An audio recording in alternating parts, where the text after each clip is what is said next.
can be and be unburdened by what has been. You know? What can be unburdened by what has been. What can be unburdened by what has been. What can be unburdened by what has been. What can be unburdened by what has been. What we can see, what we believe can be unburdened by what has been. What can be unburdened by what has been. What can be unburdened by what has been. What can be unburdened by what has been. What can be unburdened by what has been. Who we can be unburdened by who we have been. What can be unburdened by what has been. Where we can be unburdened by where we have been and unburdened by where we are right now. What can be unburdened by what has been. What how long would we have to watch this unburdened by what has been. What can be unburdened by what has been. What could be unburdened by what had been. What can be unburdened by what has been. It's beautiful. What can be unburdened by what has been. It's what beautiful. Can be unburdened by what has been. What can be unburdened by what has been. What can be unburdened by what has been. Unburdened by what has been, believing in what can be. What can be unburdened by I don't think we can watch what the can full be unburdened by what has been. What can another be 3 minutes unburdened by what has been. What can be unburdened by what has been. What can be just make sure that we're live across the interwebs. What has been. What can be I like the background unburdened piano. by what has been. What can be unburdened by what has been. Love the mask. What could be unburdened by what had been. What can be unburdened by what has been. What can be unburdened by what has been. What can be unburdened by what has been. What can be unburdened by what has been. What can be what should be. What can be unburdened should be by what has been. will be. What can be unburdened by what has been. Rumble. What can be unburdened by what has been. See what can be unburdened by what has been. What can be. Let's make sure that we're live on Viva Barnes Law. Unburdened by what has been. It's like I have a dream. I have a dream. Unburdened by what has been. Unburdened by what has been. Same thing. And knowing what can over and be. over. Have a sense of vision about what can be unburdened by what has been. To see what can be unburdened by what has been. What can be. We're live. We're live. Unburdened by what has been. I don't know about you, but I feel dumber right now for having watched 2.5 minutes of that. And I've watched that more than once today. Everyone in the room is now dumber for having listened to that. I award you no points, Kamala Harris, and may God have mercy on your soul. What the hell does it even mean? Unburdened by what? Now I forget the expression. Unburdened by what has been. And I forgot where it goes after that. Good evening, everybody. May I be the first to say I called it. I told you so. I'm the smartest man that has ever lived. I'm not. I'm joking. But it does feel good to make the prediction a long time ago. And then it becomes more and more likely. And then everyone jumps on the bandwagon and they say, oh, I always said it. I said it before it was cool to say it. My only problem is the betting aspect of it hasn't paid off because I hedged my bets a little bit too much by betting on Hillary, Michelle, and Gretchen Whitmer, all of whom are down substantially today, because it would seem that in addition to gracefully backing out, he's sharp as a tack, better than ever, stronger than ever, he's cogent, he's mentally fit, and he's out. He got behind Kamala Harris, and it wouldn't be the first. Sorry, for those of you who are living under a rock and you haven't heard the news, Joseph R. Biden, I don't even know if that's his middle name, Joe Biden has withdrawn from the race today. The only question is whether or not he knows that he did. He has bowed out. I'm going to go show off my Hebrew here. We got M. Sidloy in our Rumble. It says, Shalom, David. Chazarat lemitriul. I don't know what that says. Okay, I have no idea what that says, but I'll have to look at that afterwards. Sidloy, nice to see you again. Oh my goodness. May you live in interesting times. Biden is out. Alex Jones is on Twitter yesterday with the news that Hillary's going to replace Biden. Everybody's gotten behind Kamala Harris today. I mean, I even heard that Willie Brown got behind Kamala today. Bada bing, bada boom, I'm out of here. Everybody seems to be getting behind Kamala. except if you've noticed Obama. His statement was acutely devoid of any "I wholeheartedly endorse Kamala." There will be infighting. And if anybody's been listening to me, I don't have a betting market page like Robert Barnes, but Kamala Harris at 81 cents to be the presidential nominee is very high. And if I could place another bet, I would bet against Kamala Harris right now, because there will be infighting. It will be ugly. And I am predicting that we have not heard the last from Hillary Clinton. I'm going to talk about it with Barnes when he gets in here, because I've got some insights which I think are darn good. But I had to go live, make sure that we're all good across the interwebs, make sure that I go to that YouTube thing, because we're going to start on YouTube and Twitter and Rumble and vivabarneslaw.locals.com. Then we're going to end on YouTube and Twitter and go exclusive after we talk about the big stuff to Rumble and vivabarneslaw.locals.com. Then we end on Rumble, and then we have our after party at vivabarneslaw.locals.com. But when we go live, I've got to go and make sure that I check off that little box that says this stream contains a paid promotion, because it does, people. And that paid promotion of the day is the wellness company. Now, I don't know if you've been following the news, but there's news about the chicken flu, the whatever they call it, the chicken to foxes. From chicken to foxes, here's how bird flu is spreading across the U.S. This was an article in some news outlet. I don't even know. I saw this article. Ex-Harvard epidemiologist, got to pronounce that properly, professor tweeted this. And the tweet below was, listen up, I would start stockpiling these flu medicines, Xoflu, Refluenza, Tamiflu, for your family starting now.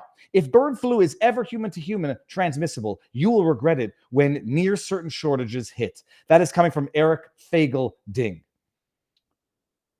The wellness company is on top of it.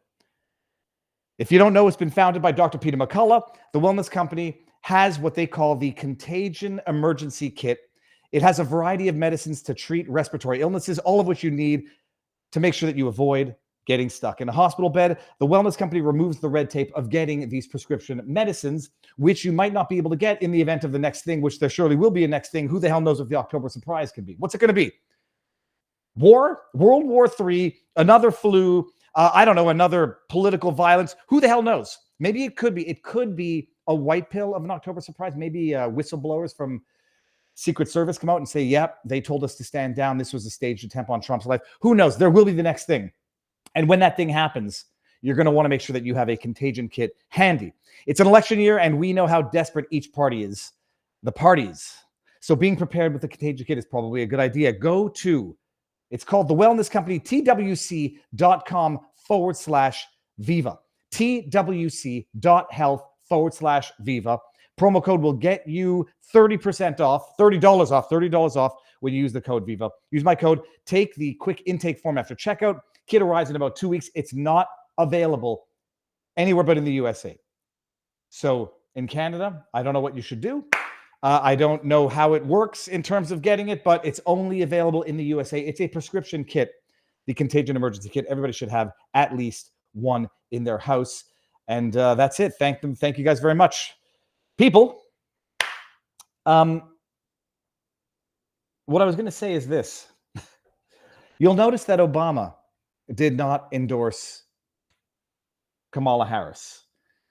You'll notice that the Clintons put out some sort of half-assed, we get behind Kamala, everybody out there. But there's a lot of people on the internet who are feeling a little bit insulted right now, who are feeling a little bit lied to, exploited, demeaned, degraded. Do you understand? Like I made the joke, and when Barnes gets on here, we'll talk about it a little bit. Kamala Harris has been lying to you for a very, very long time. Kamala Harris, Karine Jean-Pierre, the inner circle of Joe Biden has been lying to you about his declining mental state. The amazing thing is the internet is what it is. You get tips, you get leads, you get all sorts of DMs, and some are credible, some are not. I had it on from a credible source. It's always hearsay. It's like I heard from somebody who heard something, and the only thing you can do to assess it is it someone I trust? Is it someone who's been right before? It has been a known fact. I think we all know this. This is the thing. It's been a known fact that Joe Biden has been suffering from dementia, Parkinson's, Lewy body, or whatever. That he's been getting treated for it. When you have specialists coming in and out of the White House, but they won't tell you who they were there visiting. Everybody knows it. It's not even the best kept secret. It's the worst kept secret. Kamala Harris has been involved in, I don't know if it rises to the level of RICO. I'm going to ask Barnes this. They've been involved in a national campaign of deceit, lies, and concealment. And they've treated their constituents like pawns in their game for political power. And some of them feel stupid, and some of them have even taken to Twitter to say that they are pissed. They feel angry. One of them I gave a hard time last week. I called the person the dumbest of dumb effers, because they are. Now they were supporting Jill Biden and Joe Biden right up until last Friday, when they were being assured he's in it to win it. He's as cogent as ever. And then Sunday, and he's out. And they're like, you made me look like an idiot on a global scale. You made me look like an idiot on social media. Maybe some of these people are bots, but they made idiots of their followers. And some of them are getting pissed. But understand this. Karine Jean-Pierre, Kamala Harris, Joe Biden, Jill Biden, crackhead Hunter Biden, they have been lying to you for years. Everybody knew it. He's probably been getting treated for dementia or something for the last extensive period of time.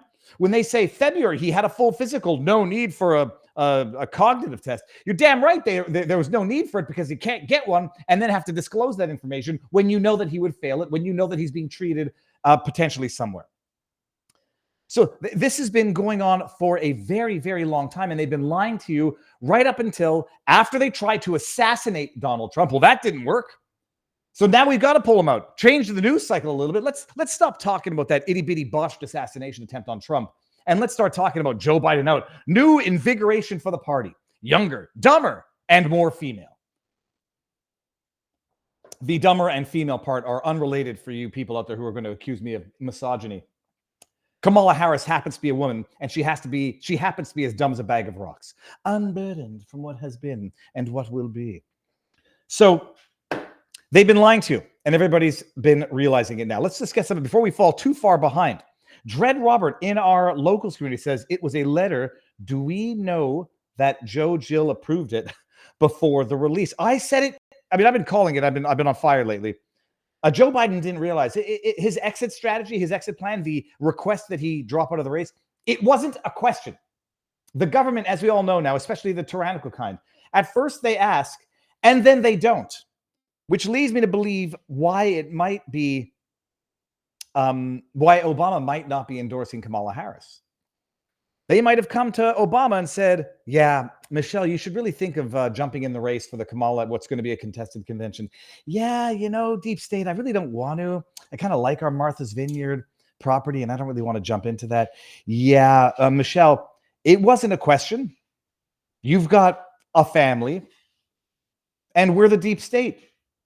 So, yeah, we weren't asking. So now you got Obama coming out and saying, yeah, Joe Biden's been great. Won't endorse Kamala, because they might also see the writing on the wall. Those buying you off in advance, the bribery, the $600,000 an hour for speeches. You thought that was free? Ooh, well, you were wrong. I'm going to send Barnes the link one more time here. That wasn't free, and you're not off the hook yet. We might still need you. I do also believe that this has the fingerprints of Hillary Clinton. She's 76. If she ever wants to be the first female president of the United States, and you know that she does, this is her last chance. In our locals community, Cookie Queen SQ donated $100. Thank you very much, Cookie Queen. Making me hungry. We got, at this moment, we should focus on what we can be, unburdened by what has been. Cackles and cankles. Oh, can you imagine a Hillary Clinton with or maybe it's a VP.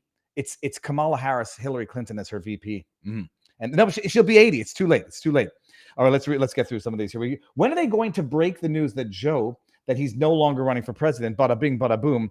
We got M. Sidloy in the house who says, that is M. Sidloy right there. Sunday Night Fun says Mr. Repurpose. Now, I have to make sure, I might have to add the caveat now. In our locals community, we're reaching crowds levels where it might not be sustainable to guarantee the ability to read all Rumble rants, super chats, and tips without it turning into a show that consists only of reading support, which is fantastic. Well, I'll have to consult with Barnes in real time when he gets here. Panther AI says, the real question of the day, will the DNC settle this madness before the convention, or will we get the grade A entertainment of a contested convention in Chicago, no less? And it is Alabama. Oh, it's AL, not AI. Okay, fine. It's Al. Thank you. History doesn't repeat, but it tends to rhyme. We're getting a 68 contested convention. Barnes wants to go down, and he's making a joke that we've got to go down. But I ain't going to Chicago on the best of weekends, let alone on a contested convention weekend of a bunch of demons. I'm talking about the Democrat politicians. I don't know what their delegates are like. I'm not going to Chicago. When I had on just yesterday, Michael Yon, and he says, like the adverse journalists are the targets. It's like when he was telling us how journalists get killed in battle, the combat journalists, when they're documenting war and crimes and et cetera, they get targeted because the enemy doesn't want independent, trustworthy journalists exposing their criminality. And so they actually target them. Anybody who's a meaningfully honest and reputable analysizer, guy who analyses me, I'm not going to Chicago. There would be no safe place for Viva to go talk to people on the street. It would be an unreasonable, irrational crowd that would not be safe. But bottom line, there will be a contested convention. We had AOC just yesterday saying, who the hell do you think? We're not sitting here just going to jump on the Kamala Harris bandwagon. I mean, who do I look like? Joe Brown? Bada bing, bada boom. That's going to get old, but I'm going to keep doing it. AOC comes out yesterday and says, we're not just going to back Kamala Harris because you tell us to. This is not how it works. RFK Jr., right before this stream, was given a press conference. I don't like the tenor of it because he's lumping together Joe Biden and the Democrats with Donald Trump and the current ticket, which I don't think is a fair thing to equate. There is a world of difference in morality, ethics, spirituality, and policy between Trump, Vance, and whoever the hell is going to be on the ticket for the Democrats. The Democrats, politicians, capital D, they are demons of the highest order. I mean, just like if we just go through some names: Josh Shapiro, Gretchen Whitmer, Joe Biden, AOC, Kamala Harris, Hillary Clinton. I mean, they're awful, awful, immoral scoundrels of people. That's not to say that Republican and GOPers are honorable people. It is to say that Trump is, and JD Vance is. Period. I don't need to say anything bad about anybody else, and I don't need to, be broader than that. The current ticket is a man who got shot in the ear, stood up, not knowing if he was safe to do so. He's told the shooters down. He has no idea what the hell's going on. Puts his fist up in the air. In the first time any of us have ever seen him as a bona fide, sincere, genuine human, acting in the most natural, unscripted way, puts his fist up and says, fight, fight, fight. And JD Vance, we know him. Hillbilly Elegy. Been on the channel. Awesome guy. We are dealing with those two people compared to the roster of scoundrels, crooks, liars, and demons that you have on the Democrat ticket right now. It's an amazing thing that for everybody in America, those are the representatives of the Democrat Party. Hakeem Jeffries, a man who is still out there inciting hatred and violence against Donald Trump, as far as I'm concerned. Who else do you have? Oh, yeah, the eyelash lady. What's her name? Crockett. And you got the squad. And you got Bernie Sanders, Ralph Nader, Adam Schiff. I mean, these are the worst people on earth. Oh, yeah. Okay, so let's see what we got here. JD Vance called it when he predicted the VP debate. Did I get this one up here? JD Vance called it when he delayed the VP debate. It was a troll that turned into reality. It's an amazing thing. Then we got, use the 25th. Whenever there is a vacancy in the office of the vice president, the president shall nominate a vice president who shall take the office upon confirmation by a majority vote of both houses. Well, but I'm going to hold on a second. How do I get this out of here? Okay, let's do another one. And I'm going to do something else before we get started here. Matt Hammond, did you see the Senate whistleblower report of the failure of Secret Service released by Senator Ron Johnson from RCP reporter Susan Crabtree on X? I have not. Let's pull it up right now, shall we? Bada bing, bada boom.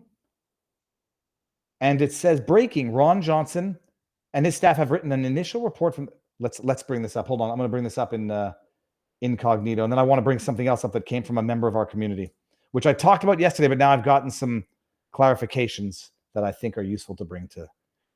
Oh, hold on a second. We got something here. Using Rumble Studio. Do I see Barnes in the house? Yes, Barnes is coming in. And you know what? Before Barnes comes in, let's do the second sponsor of the night, shall we?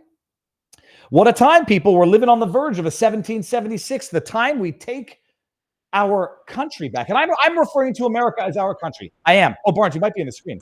You're on the screen, sir. How's it going? Well, enjoy the coffee ad. Here, let me thank our fine folks at sponsor 1775. You know what? I'm going entirely off script. We are entering a 1776 moment of the highest order in the most meaningful sense. We have companies that are creating a parallel economy while creating impeccable products. 1775 coffee is one of them. First of all, I like coffee. I drink coffee in the morning. I've actually started going back to coffee in the afternoon to try to whittle out of that unhealthy energy drink habit. 1775 coffee is absolutely delicious. Grown at the high altitude mountains of Bolivia, ethically sourced. It's a company that respects free speech and respects your dollars. It doesn't treat you like an idiot, like the Democrats treat their constituents. They treat you like the valued customer that you are. And they're creating a parallel economy, sponsoring Rumble. It's a company that produces amazing coffee. They've got dark, medium, peaberry. I prefer dark. Let the jokes roll. And you will not regret getting it. Go to 1775.com, 1775coffee.com, promo code Viva, and what do you get with the promo code? 10% off your first order, so make it a big one. It's delicious coffee. Everybody drinks coffee. Support a company that likes you, respects you, and create the parallel economy. Robert, have you broken into the Capitol? You look at this magic that we have going on behind us. Can you move your head to the side for a second?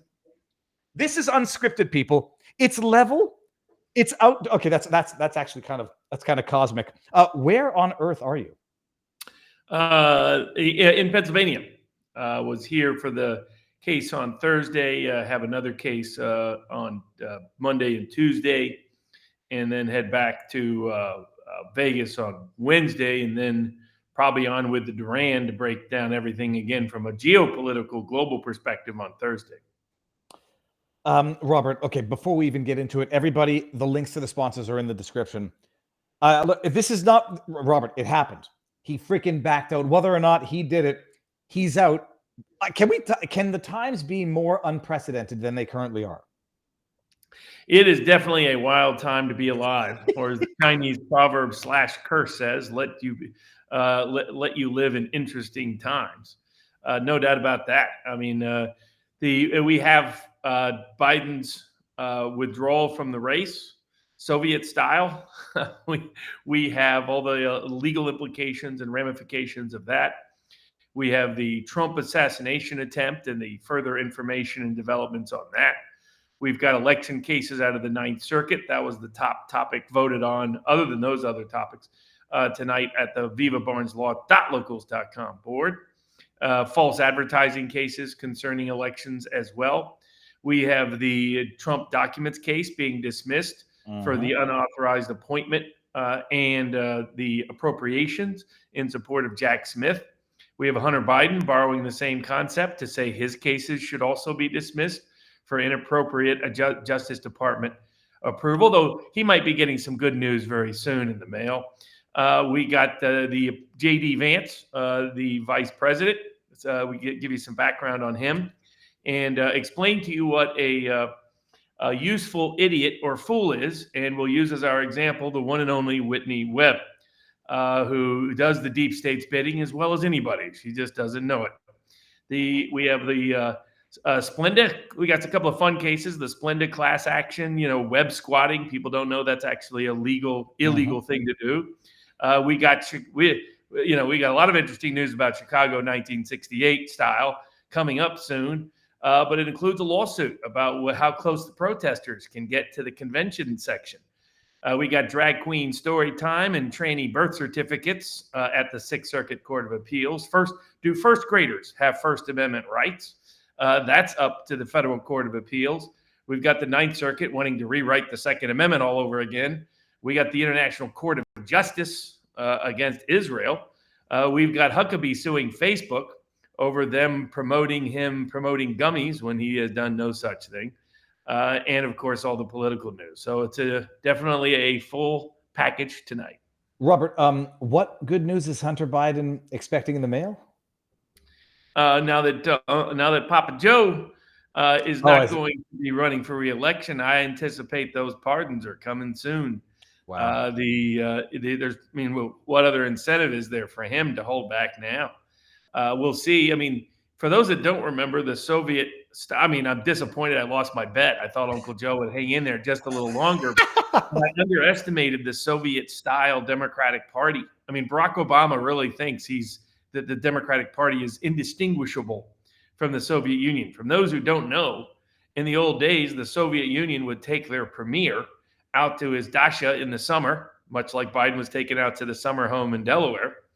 And unbeknownst to the premier, he would hear on the radio the announcement that he had resigned from office. Here you have Joe Biden doesn't make any video statement at all that he is resigning. A statement gets placed on Twitter, on X, that purports to be a letter from Joe Biden saying he's not running for re-election. It is the weirdest announcement of that kind I have ever seen. And we still have to ask, what do you think the odds are that Joe even yet knows he's not running for re-election in 2024? Robert, I saw something earlier it was scrolling up in the chat, but it's moving fast. A question as to whether or not he even signed the statement or whether or not the signature was his. The signature looks like it's a copy of his rather than his natural signature because of how it fades off in certain ways. So handwriting experts are doubting that Joe even signed it. Though given his mental state, he may not have known what he signed, even if he did sign it, that he knew what he was actually signing. It's just very unusual that this kind of statement isn't made in person. Mm-hmm. So as soon as that happened, I was like, this is so Soviet. This is exactly how the Soviet Union used to take out their premiers. And then soon thereafter, Barack Obama, and already, whether he knew it or not, he's endorsed Kamala Harris to be the nominee. And Hillary and Bill Clinton came out and announced they support Kamala Harris to be the nominee, which means some deals have been cut. And then Barack Obama came out and he said, I'm sure the convention will nominate someone interesting, refusing to endorse Kamala Harris, even though the word is that Michelle Obama has been working behind the scenes with Kamala Harris. So we've got it shows the degree of disconnect of the media and the Democratic Party, that they think, though, that this will be a net winner for them. This is going to be a disaster for the Democratic Party. I anticipate that she will pick either the governor of North Carolina or the governor of Pennsylvania, where I'm at, where we just had the attempted assassination of President Trump, to be her nominee, potentially for vice president. But it's going to be an utter disaster for the Democratic Party. Who knows whether the convention now is a contested convention? Will it go AWOL? Will they try to do like a summary election? I mean, the delegates are like, don't worry, the Politburo has it under control. And they don't seem to understand their own voters, how this is going to, even people like AOC was like, this is a coup. Mm-hmm. This is a disaster for the Democratic Party, a far greater disaster than Biden being on the ticket. And Trump world can't stop celebrating with the champagne because they know this election is done. Kamala Harris will get crushed, much worse than Joe Biden would have got crushed. The Midwest will not be competitive anymore. This is unless they come in at the last second and replace her with, like what I said, was some surprise celebrity. It can't be George Clooney. It's got to be somebody like The Rock. Other than somebody like that, bringing him in at the last minute, Democratic Party is done for. They will lose the House. They will lose the Senate. They will lose the White House. They will lose it by the biggest margin since 1996. It's going to be just an utter crushing, what they did today. Robert, okay, so here are the thoughts that I've had. One, are they running Kamala knowing that she's going to get crushed so they can then say you should have run somebody else in 2028? Number one. Number two, the possibility of using Kamala as a pawn. Someone is enraged and does something stupid to Kamala, and they either get the pity vote or they get to play the pity card or they get to substitute her for somebody else. Three, She's been lying to the public for a very long time. If it comes out that Joe Biden has in fact been diagnosed with a dementia or whatever for a long time, and they've been concealing that, if that drops, does Kamala not have to bow out? And then, despite endorsing her, can Hillary not swoop in, I should say? I mean, until here's the legal ramifications. So she is already asserting control over all of the hundreds of millions of dollars that have been raised for Biden. That will be contested pretty quickly with the FEC and with the courts, because I don't agree that she can just usurp those funds. The logic that she can get them that no one else, it's undisputed, no one else could get them, is that the funds were raised for the Biden-Harris ticket. The problem is they weren't. She wasn't those funds were raised for Biden-Harris back in 2020, between July and November of 2020. Since then, they've been raised for Biden as under his old campaign committee. And so to just transfer those right over to Kamala Harris is problematic, because those people were giving money to Biden. Biden wasn't even locked into picking Harris again, right? I mean, he could, but he always could have said no at the last minute too. The way Kennedy was planning on jettisoning LBJ, for example. And so the way that's happened in some past cases as well. So I think the first legal issue will be her attempt to usurp all those funds. That will be contested and challenged. Second issue, in states like Wisconsin, you have to be on the ballot if you chose to pursue and you were the chosen candidate of the party, unless you were dead. Joe Biden's not dead. So there's going to be an issue about whether somebody other than Joe Biden can be placed on the ballot in Wisconsin. There's about a dozen other states where at least there's an arguable claim they cannot substitute him in. The reason they have these laws is to protect the voters of their state. That when their primary voters voted for someone, if that person was the person who was the presumptive nominee, they're locked in. So there's going to be a whole new set of issues in those states. There'll be additional legal challenges if they try to substitute out Biden's name. Then there's the third set of issues, which is the nomination itself. The Democratic Party nominees are bound under law, depending on the jurisdiction, to vote for Biden, despite his withdrawal. And so it's not clear whether they can just completely ignore the electorate of their states.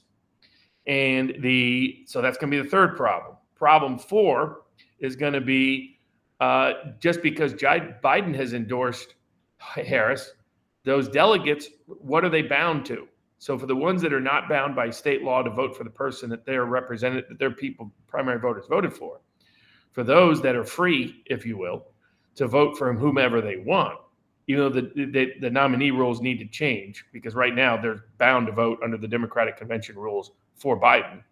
So theoretically, Biden has released them, but he hasn't specifically done that yet. Assuming he releases them, then those delegates pick. Now, the super delegates don't vote on the first ballot. Those are the congressmen, the senators, the big donors, the big party hacks. But if, let's say, nobody gets 50% plus one in that first round of voting, let's say some of the delegates are bound to vote for Biden or don't want to run into legal exposure for it. So you get some for Biden, some for Harris, some for somebody else. Then I guarantee you Whitmer's going to be whipping delegates for her. Buttigieg, unless he cuts a deal with Harris, will be whipping delegates behind the scenes for him. Newsom will likely be whipping delegates for him. Both Newsom and Whitmer have communicated to Harris that they will not be the vice presidential choice for her. Mm-hmm. So that means that they don't want to go down with that ship, as the song sings about. That's not going to be their anthem. And so what if there's less than 51% for a candidate on a second, third, or fourth ballot? All of a sudden, the superdelegates come in.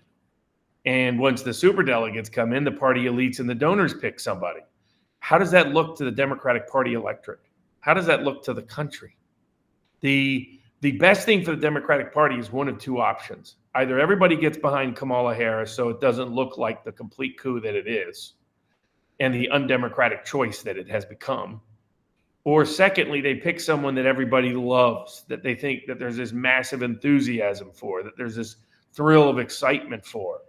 And in reality, that's only someone, in my opinion, of a celebrity status, someone like The Rock, even bigger than George Clooney, Rock, if anybody knows The Rock, he's been wanting to be president for 20 years now. Someone that the party thinks can actually beat Trump, somebody that they can sell the steal to, that they could say that the public would believe actually won. This is Tucker Carlson's point. The hardest problem for the Democratic Party stealing the 2024 election is that no one will believe it. Mm-hmm. They need someone that the people would believe actually won it and that it wasn't stolen. Kamala Harris ain't fitting that bill. Hillary Clinton ain't fitting that bill. Gavin Newsom ain't fitting that bill. Whitmer ain't fitting that bill. None of the traditional people listed fit that bill. It would only be Michelle Obama doesn't fit that bill. So they need someone extraordinary. So if they're, Obama seems to be hinting at that, right? He says, I have no doubt someone incredible is going to show up suddenly. Well, that means Obama's been coordinating behind the scenes to make sure that person shows up. So I would say if I were the deep state, I would have already had that candidate lined up before I pushed Uncle Joe out the door, pushed Uncle Joe from the train. Uncle Joe, by the way, will be bitter about this for forever. Don't underestimate this man's rage, anger, and resentment. But it does show you one thing. Once a Kennedy runs for president, the Democratic incumbent always resigns from running for re-election because Papa Robert Kennedy got old LBJ to jump from running for re-election.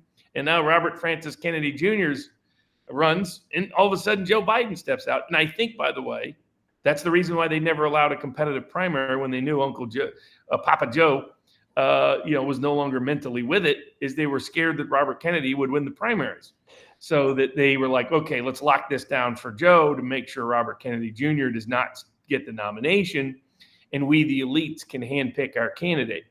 Last time that happened was 1968. It happened in a town known as Chicago, and it was a shit show of all shit shows. Robert, now that you mentioned RFK, and I listened to his pre-stream live conference, and he answered the question as to whether or not he would, participate in a contested convention, and he said, "I'm happy where I am." Could he even compete in a contested election for the Democrats? They can nominate anybody, right? I mean, the rules of the Democratic National, if they get around the issue of the delegates that are locked in under state law to support who voted for in the primary, they can get past that issue. If they officially release the delegates, if Biden officially releases his delegates, those delegates are free to vote for anybody. There's no limit to that under the Democratic National Committee rules. Now, there's still state law issues about the timing of the disclosure of the ballot of the choice.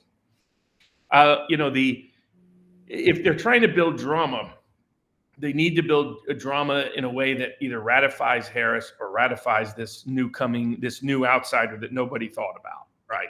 To change if it's Harris, because they need as minimal complaint from within the Democratic Party as possible. The fact that Hillary came out so quickly behind Harris told me that they'd already cut a deal. So, give them credit. But that Obama did means Obama's not yet on script. Let me stop you there. What would a deal that Hillary cuts, what would that look like? What is Hillary's interest in all of this? Power. That's what they're interested in. A position in the next cabinet, a position in the next administration? They're people. There's a lot of Clinton allies located throughout government and many located outside of government that would like power within government. And, maybe a little ambassadorship for Bill to help things out with the Global Foundation. It's something significant. I mean, Hillary already got Secretary of State, so I don't know what would be higher, but definitely for their people. But some deal was cut because that was real quick. And the Clintons don't come out and do that sort of thing without leverage first. And so I've no doubt. And I mean, to give you folks an idea, Biden's campaign manager was on 2 hours before he announced his stepping down, saying he was not stepping down. The entire campaign team and the entire White House staff had no idea. So, I mean, that's what a Soviet-style coup this was. If Joe had made this decision himself, he would have talked to his own people first. He didn't. That means, in fact, it wouldn't surprise me if someone signed that letter and posted it. Just said, "Sorry, Joe." It's and I think what you had talked about. I think the next pressure point was they were going to leak his medical records. Mm-hmm. That, there's been many stories out there from Penn and other places that there were doctors that had provided services for him over the last year of Parkinson's related dementia, that they were going to keep escalating until Joe capitulated. The question is, what's the backup plan? I mean, I get why Harris thinks this works, and maybe she's cut a deal with Buttigieg as well. And, she needs to cut a deal with all these people. She hasn't. There's no chance to cut a deal with Newsom. They hate each other. That goes way back. Didn't cut a deal with Whitmer, I'm sure. But has cut a deal with the rest. But clearly, I mean, if Michelle Obama's working with her, why is Barack Obama not endorsing her right away? So something's AWOL there. I suspect that, Barack Obama's the more deep state aligned. I mean, Hillary's deep state aligned, but it's a different part of the deep state. Barack Obama is tighter to the big tech world, tighter to the Wall Street world, the financial sector, and the sort of elite professional managerial class, your Macrons of the world, right? Hillary's more old school types that they're connected to. So so my assumption is somewhere in there that Barack Obama may have alternative plans. I don't think it's Michelle Obama is the alternative plan. I think the alternative plan would be, Obama, whatever you want to say about him, is in a certain way smart. He's an arrogant prick, but he is a certain kind of way smart. He would know they need somebody completely out of left field. They need somebody that no one has even thought about or considered. Because all the other people, they've polled them now for 2 years. They're all underwater. They're all less popular than Biden. There were some people out there saying, Biden drops out, and the other candidate won't get any of Biden's negatives. They're all wrong. They get all of Biden's negatives because they're Democratic Party negatives. They get none of Biden's positives. They polled it this past week, and when Harris or anybody else was put on the ticket, Trump jumps 3 to 5 points in every single state, and even bigger margins in Wisconsin, Pennsylvania, Michigan. These states are no longer even competitive. Not only that, these states have Senate races down ballot. It is a disaster for Democrats in the Senate if this is the case. And by the way, Schumer wants to be president. He's been telling everybody that. So if they want to avoid a disaster at the convention, they need to, within the next 10 days, either get everybody aligned with Harris and do some bogus, we'll do an agreed poll or serve, but it's not like they can suddenly schedule primaries everywhere. That's not possible. Or caucuses everywhere.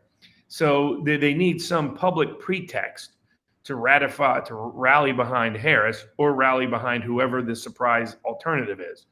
Or they're going to have a complete disaster in Chicago, which they may have anyway, because these delegates are all Biden delegates. Very few of them are Harris delegates. Very few of them are Obama delegates. Very few of them are Hillary delegates.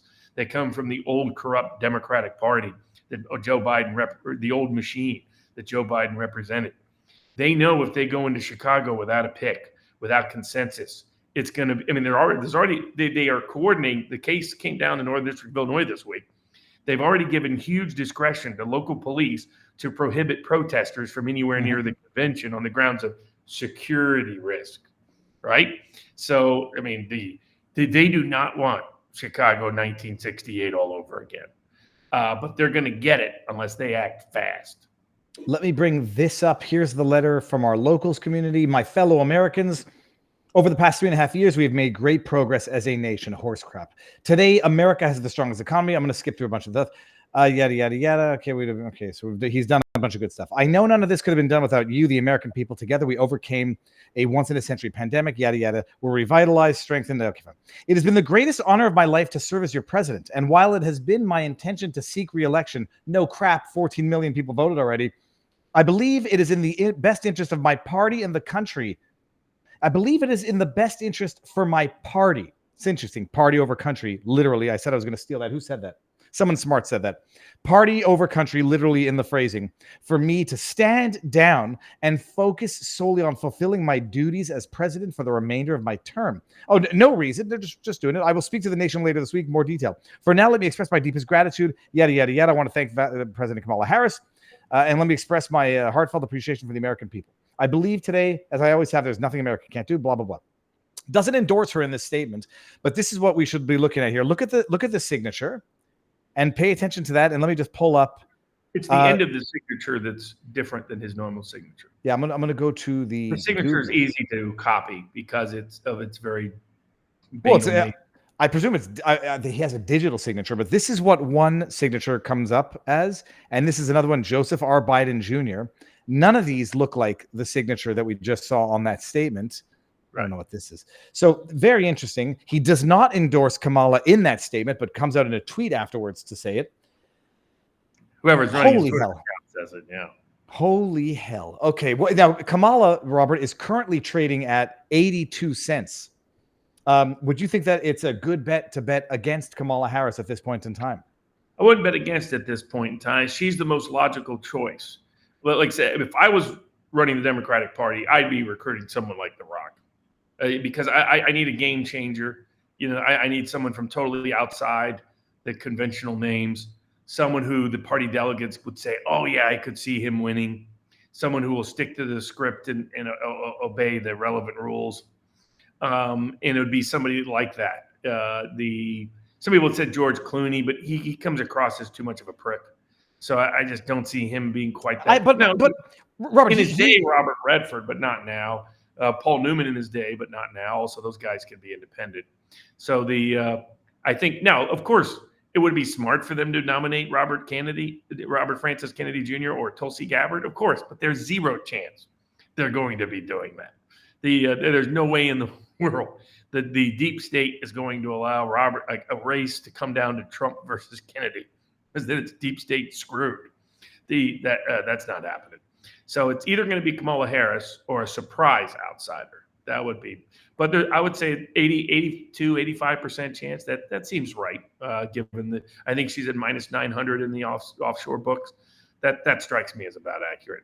I like George Clooney would have to have his head examined to do this, having seen what was done to Donald Trump. Like, set aside the slander, all of the lawfare.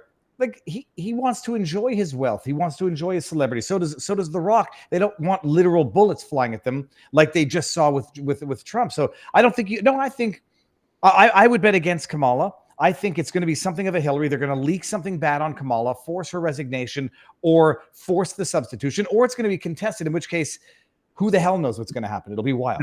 The problem for the Democratic Party is any contested convention is a disaster. Anything that pushes out Kamala Harris for anyone but an absolute exceptional replacement is a disaster. They're kind of stuck. This was why I said all along it didn't make sense for them to actually pull this. To push Biden out makes them much weaker electorally, much weaker in the court of public opinion, much weaker as a party. It creates some divisions that might never be cured. I mean, but it doesn't surprise me from the perspective that the Obama and Clinton wings of the party are completely disconnected from reality. The media is completely disconnected from reality. They think they handpick presidents anyway, and so.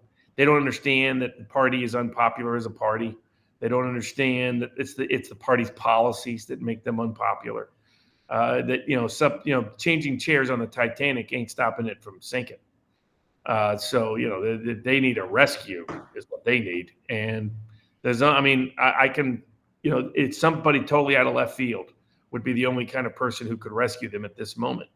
And to me, for them to make this choice says that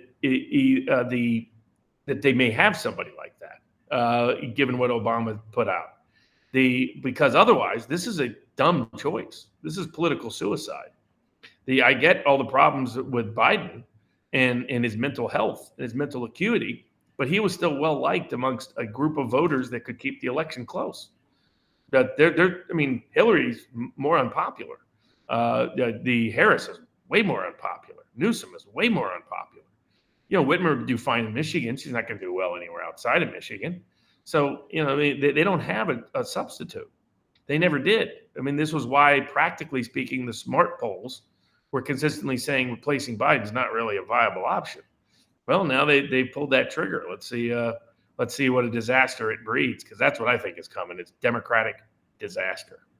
Well, I think something is going to come out about Kamala that's going to take her out of the political running, some Hillary Clinton dirt that's going to be leaked, and then Hillary and Whitmer, and maybe I think Michelle Obama is going to be Even they would get crushed. Yeah, but at Trump least they get to would say be twice as big as it would have been over Biden. But at least then they get to say we have a younger, well, not with Hillary, but with Michelle Obama. Like, oh yeah, it'll be hope and change 2.0. And plus, she fits She doesn't sell well. She doesn't. She's never. There's a reason why Barack kept her off the campaign trail more often than not. The goodwill around Barack never translated to her, and it's always been a real limitation. She hates people as a general rule. No. So they could try to put her up, but in a debate, she'll do worse. And there was already a suspicion in the working class Midwest, skepticism about Barack. It's 10 times higher with her. So does she want to get humiliated by losing to Donald Trump? I mean, do you know how humiliating that would be for Michelle Obama to lose to him? That would, no chance. Hillary's already lost to him, so she doesn't care if she lost to him again. She thinks that he got stolen from her the first time. But all these people will, if the Democratic Party is so delusional, they think the core part of their problem is Biden's mental health. They got a wake-up call coming in November. Let me read a bunch of the chats before we get into, and I'm going to get to the locals after this, but before we get into the assassination attempt and the updates here, Lee Walden, considering all what's going on, seems to me that law of war and devolution and COG is in a play. Okay, I don't know what that means, but thank you. Okay, Spoke 159. What about De Niro for Prez? He was the celeb the Dems dragged out a few weeks ago. That would be well, he likes women like Kamala, especially if they walk all over him and bring some whips. I know some rumors about what's his face about him that taught me a new word, but I won't say it today's show. Jay Bats, my guess is Matthew McConaughey. No, none of these people want want to endure what they've just seen. That wouldn't be a bad choice. But see, let's put our Democratic Party or deep state hats on. That's who we're looking for. We're looking for a celebrity out of left field that's as charismatic as Trump, that has a big ego, that's willing to play ball. They might be nervous about McConaughey because McConaughey has a tendency to do his own thing, right? The Rock, you could figure that boy, you could put a leash on him. He would jump whenever you say jump. But you need a celebrity. You'd want a celebrity that's charismatic, that the country could rally behind, that the deep state feels comfortable will play ball. That's the only person who can win. There's no elected Democratic official who fits that category. Because even Tulsi Gabbard's no longer elected, and there's no way they'll do Gabbard or Kennedy because the deep state hates them. Well, or a celebrity that they have sufficient blackmail on that their reluctance doesn't matter anymore, or the risk of them not complying doesn't apply anymore. I'm with Jack Posobiec on this. I demand proof of life. Barnes is right. This sounds fishy and most definitively very Soviet. Just goes to show you how far these people have gone. Pray they lose 2024. Be controversial regarding the third shooter conspiracy. We're going to get to that in a second. I did my own audio analysis. The results surprised me. Let me know if you want to see my work. Crooks only fired 6 shots. Randy Edward, one of Biden's younger brother's statement, noted to that effect his support of the president and is looking forward to spending time with Joe for whatever time he has left. Ominous. Marty Smith fan. Robert De Niro will not risk being too confident of a win against Harris. I fear a repeat of 2022 red wave arrogance. I still think it's 50-50 election as much as I thoroughly like your take on Harris. Stop saying that it's won. We have the same thing in 2020 and 2022, and we got screwed. Gotta vote, says E. Taylor 67. Nobody's denying that. Mobilize the base. Every Trump supporter should become a Trump voter now. Broad Sattva. What about the Wes Moore guy? Maryland governor, deepest of the deep states. He's been getting some media coverage throwing shade on Vance. Who's Wes Moore? I want a little more of Wes Moore, but who's Wes Moore, Robert? I don't know. Okay.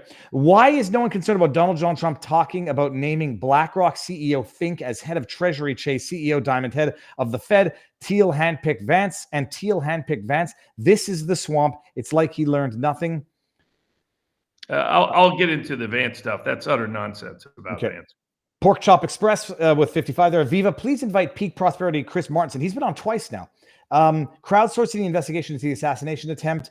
The audio breakdown, 3 to 4 shooters also predicted the coup lockdowns. Some crumbs, but okay, I think we got the rest of these. JD Vance is owned by Peter Thiel. Trump to make sure Willie Brown as an attack vector. Instead, he could say Kamala has been waxing philosophical and call her waxing Kamala.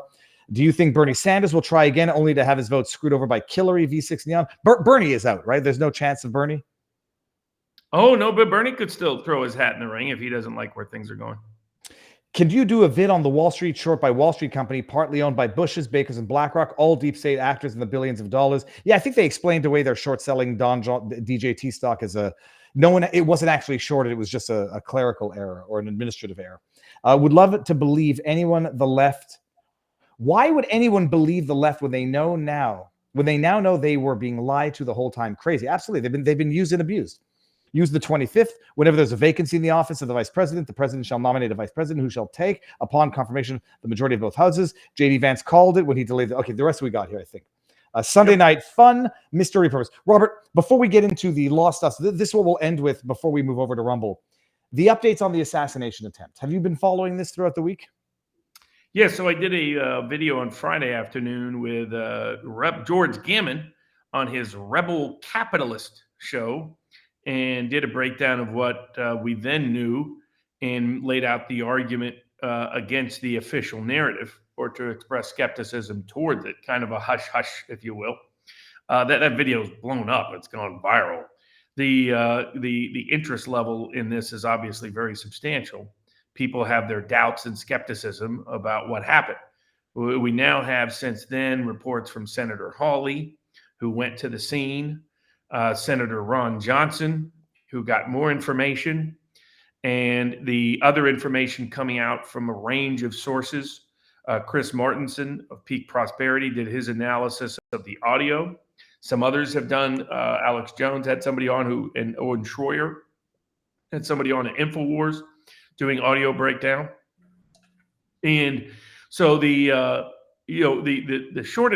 official narrative is that Thomas Crooks, a 20-year-old local in Butler, snuck into the rally, climbed the roof, was in a position that was difficult to see by other snipers, fired shots at President Trump, killed one person, severely injured another, hit President Trump in the ear, and because Trump just happened to turn his head at the last second, or he would have been killed at the scene.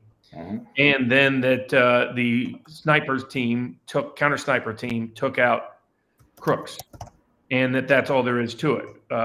Then the CIA leaked a story over last weekend that that Iran was conspiring to kill President Trump. Which, if I may add, casts even more doubt on the official narrative of the security failure, knowing that Iran was trying to take him out. But we'll move on. All right. Take it from there. Yep. So the skepticism toward that is how did that come about in the first place? That this individual is a 20-year-old individual with no apparent social media history. They haven't somehow been able to get into his phone. Apparently he had a drone over the rally scene that nobody did anything about, so that he could scout out the entire scene. That he was seen as a suspicious figure by both other rally attendees and local police, who relayed that information to Secret Service more than a half hour before he went over to the building. That the building was completely unsecured. He's filmed walking around the building, looking around. Then he's able to go up the ladder because there was no security there, climbs on top of this building. Local police go up and see him there with a gun. He points a gun at them. They immediately communicate that information to everyone, including, that is their understanding from the most recent reports, Secret Service. And yet and this is before Trump took the stage. Mm-hmm. So that the Secret Service knew, according to the local police report, that there was a man with a gun on a roof just 100 yards away from President Trump. And yet they did not tell him, as President Trump himself relayed this weekend, no one told him that there was any risk. Nobody told him there was any threat. This information was not relayed to him. Had it been relayed to him, he would not have gone on stage, as he himself confirmed. So he goes on stage, nobody does anything until the shots are fired. Then they go on stage and pull him down. Now, there's key to understanding all of this, and why I believe that there is some culpable culprit inside the Biden administration and inside the Secret Service is two levels. One level is, despite them lying about it, it came out in both the Washington Post and the New York Times that the security team around Trump had been requesting for 2 years that he had an elevated threat level that was way beyond norm for a former president because he was becoming a future presidential candidate, and they had requested enhanced security, enhanced personnel. There's multiple personnel you have in a Secret Service proceeding. So you have the counter assault team. Those are the people that are immediately responding to protect the president's life right at the scene. You have counter surveillance, right? These are people often in plain clothes that are occupied around that they find out, okay, somebody's suspicious, boom, let's follow them. We got to grab them, we grab them. And the counter sniper team as just 3 of those elements. There's somebody who comes in days in advance who does all the planning, who says, okay, here's where our risk points are, here's where our vulnerabilities are, here's how we're going to address those vulnerabilities. Usually they use helicopters and drones to help address those vulnerabilities. They come up with where they're going to employ local police, how they're going to employ local police, how they're going to manage communications between every member of the security team. They have the counter surveillance team there, the counter sniper team there, and the counter assault team there, all organized in such a way as to minimize risk. And this includes using things like big buses or other vehicles to block potential pathways and all the rest. And so any building that's a risk, they don't put somebody on the roof because there's too many rooftops, and they don't want somebody on the roof where the counter sniper team doesn't know whether that's one of their guys or somebody else. So they want to make the roofs clear, other than the roofs that are occupied by counter snipers, by securing the building. And that's done way in advance. And if anybody suspicious comes on, the counter surveillance team can take corrective immediate remedial action and employ local resources as part of that. What we now know is that almost none of that happened. That there was not adequate personnel present. That there was not, that according to Senator Ron Johnson's report, they didn't even have a communication. Secret Service didn't even show up for the meeting that morning to figure out how they were going to coordinate with local police about any suspicious activity that took place. There was not a consistent relay of communications between the Secret Service and the local police. There were not sufficient counter sniper teams. The counter sniper teams were not located in the right location to look at all risk ratios. And most significantly, there was no action taken to secure that building, and no action taken when they were told there was a man with a gun on a roof 100 yards away from President Trump. That means to me either the person who planned the security for that day on behalf of the Secret Service, or the person who implemented it. We now know that several of the Secret Service people were substituted out with DHS people who are not skilled or experienced in protection in this way.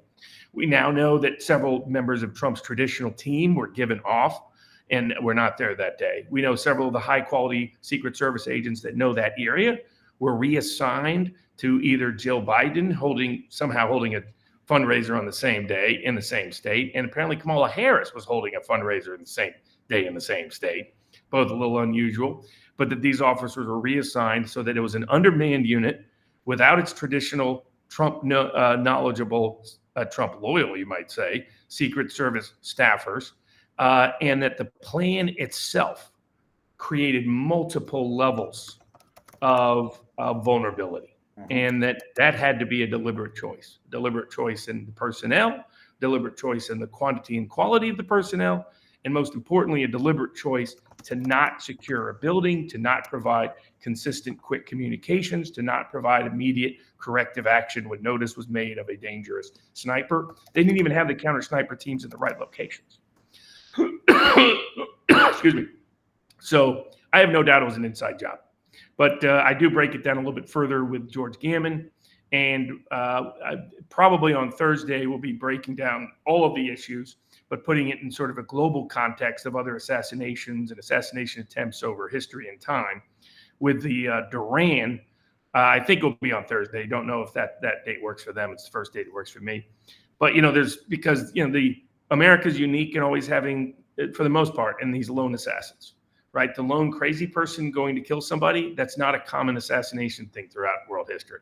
It's just somehow unique. It always happens in America for some reason. It's always interesting, too. These lone assassins, they always target people that are critical of the political establishment, critical of the military-industrial complex, critical of the financial and political elites in their local, right? For some reason, it's never the case that they ever target the head of the Federal Reserve. They never target the corrupt generals that get us involved in dumb wars. Somehow those people never end up on the crazies list, which is its own reasons for skepticism about these kind of controlled narratives. There's a weird dynamic. It was originally publicly reported that this individual, the alleged alleged shooter, had posted some things on a game that was involved that originated from 2016, where it's about, can the Secret Service protect the president? And the president's obviously a Donald Trump character. And supposedly this kid was playing on this game and made statements about he would show how good he is on July 13th. And then all of a sudden that story disappeared. And now they're saying, oh, that was like a fake account. We're getting a lot of inconsistent, contradictory stories, claims of encrypted accounts, encrypted phones, encrypted communications. And then all of a sudden, saying, oh, no, that wasn't the case. Attempts to blame local police, and local police saying they were deliberately excluded from all mechanisms of security and surveillance. The only reason the one local cop saw him is because he breached the protocols that the Secret Service had given him.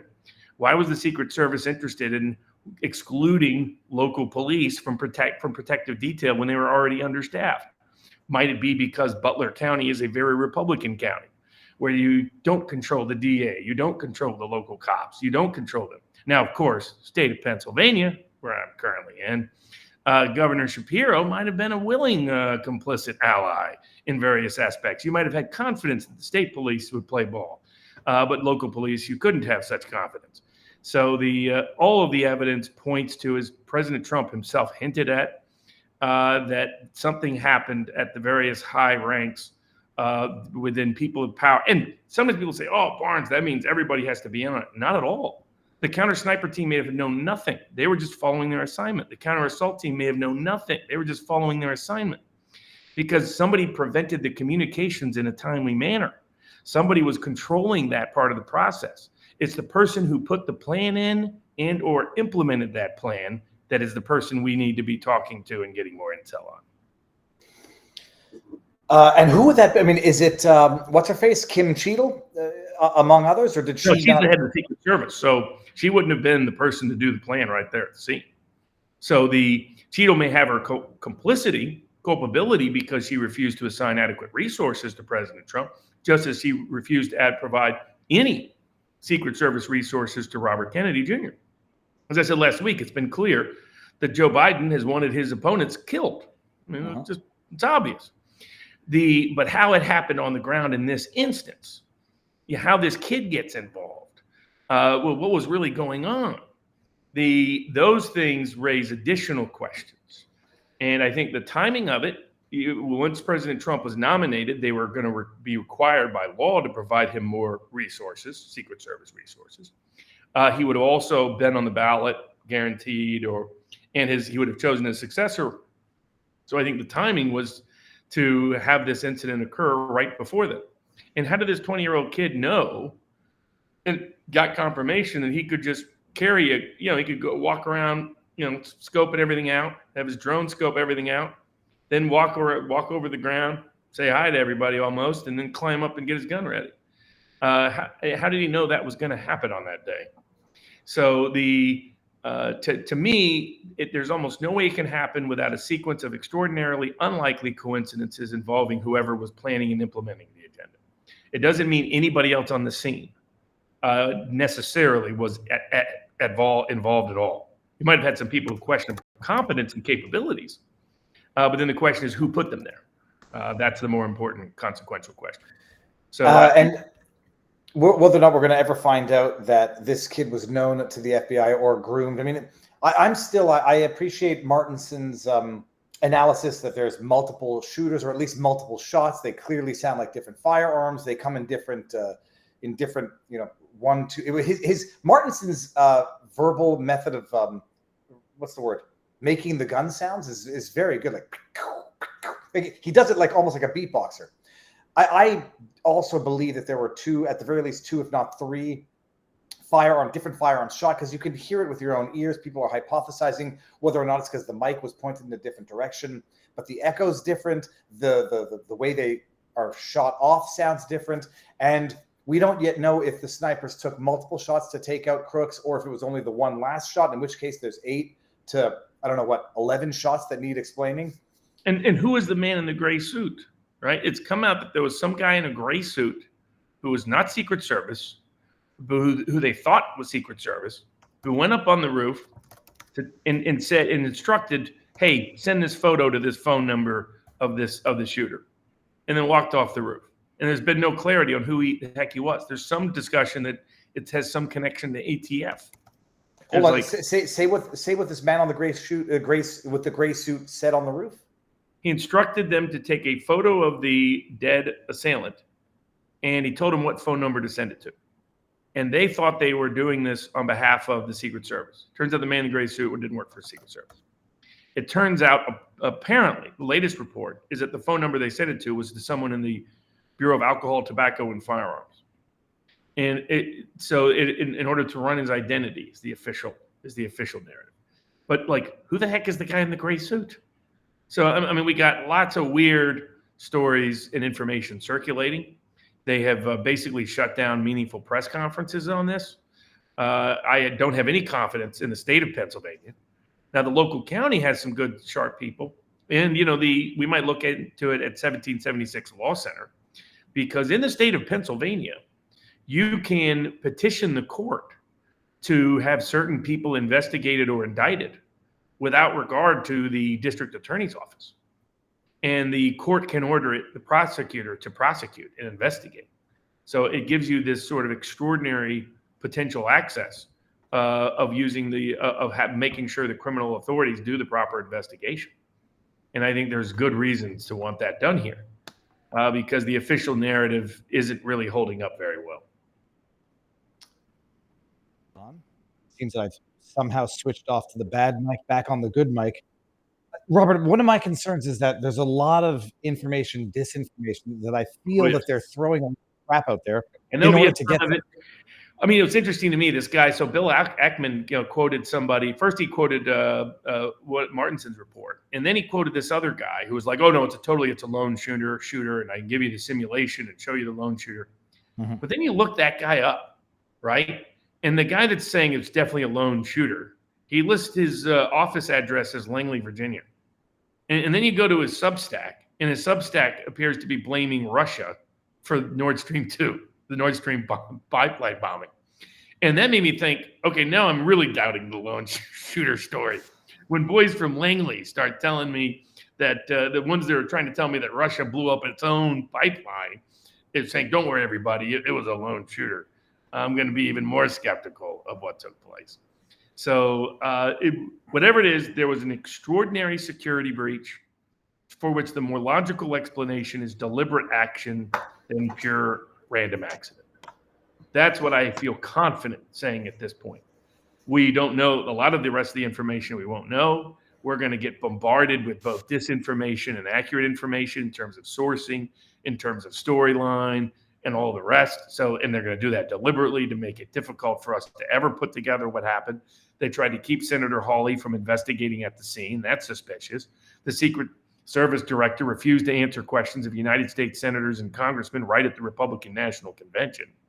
Word is, and rumor is, she's going to step down before she has to respond to a subpoena to Congress to testify on the matter.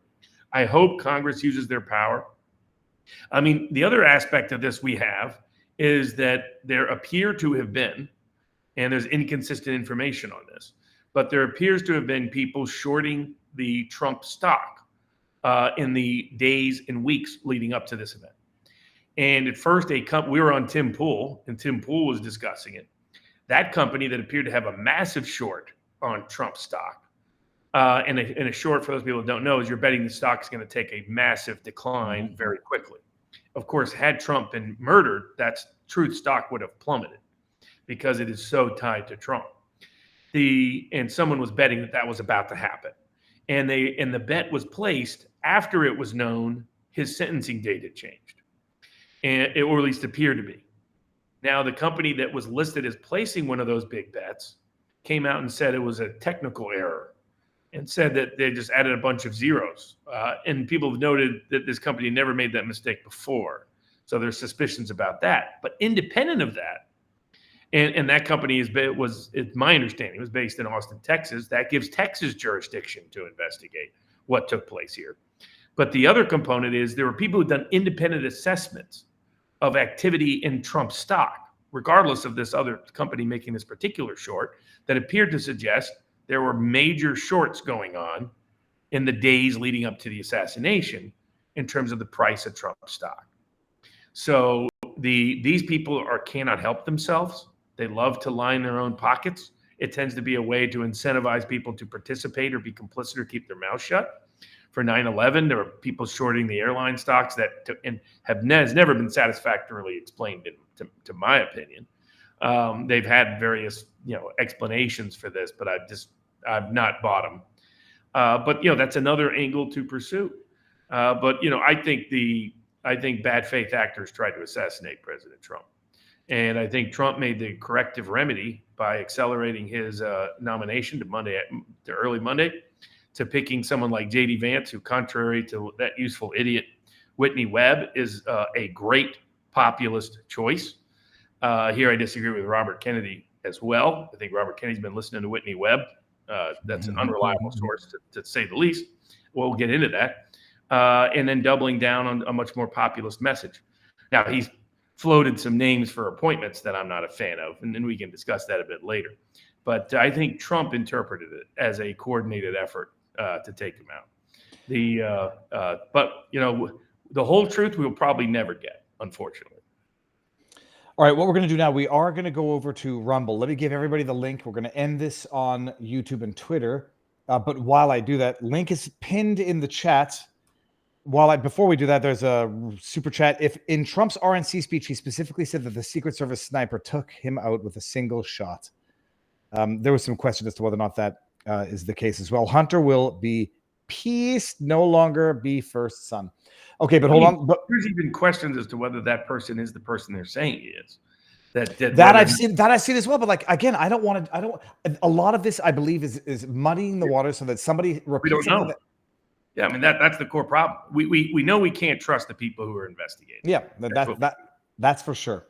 We got I don't know what that tweet link is to, from CJ Daggs. Everyone coming over to Rumble or coming over to vivabarneslaw.locals.com. Trump played Nessun Dorma at the end of RNC. The sum of all fears when all traitors of the deep state actors were executed. Is that Trump's message? I don't think there was any hidden message in that particular choice. Breaking news: Joe Manchin registered back to Democrat to run for POTUS. I tried to Google that, didn't see that. Dark Horse celebrity guest Ellen DeGeneres. Oh, Dark Horse celebrity. Sorry, I thought you meant on the Dark Horse podcast. Ellen DeGeneres. I can't remember. Okay.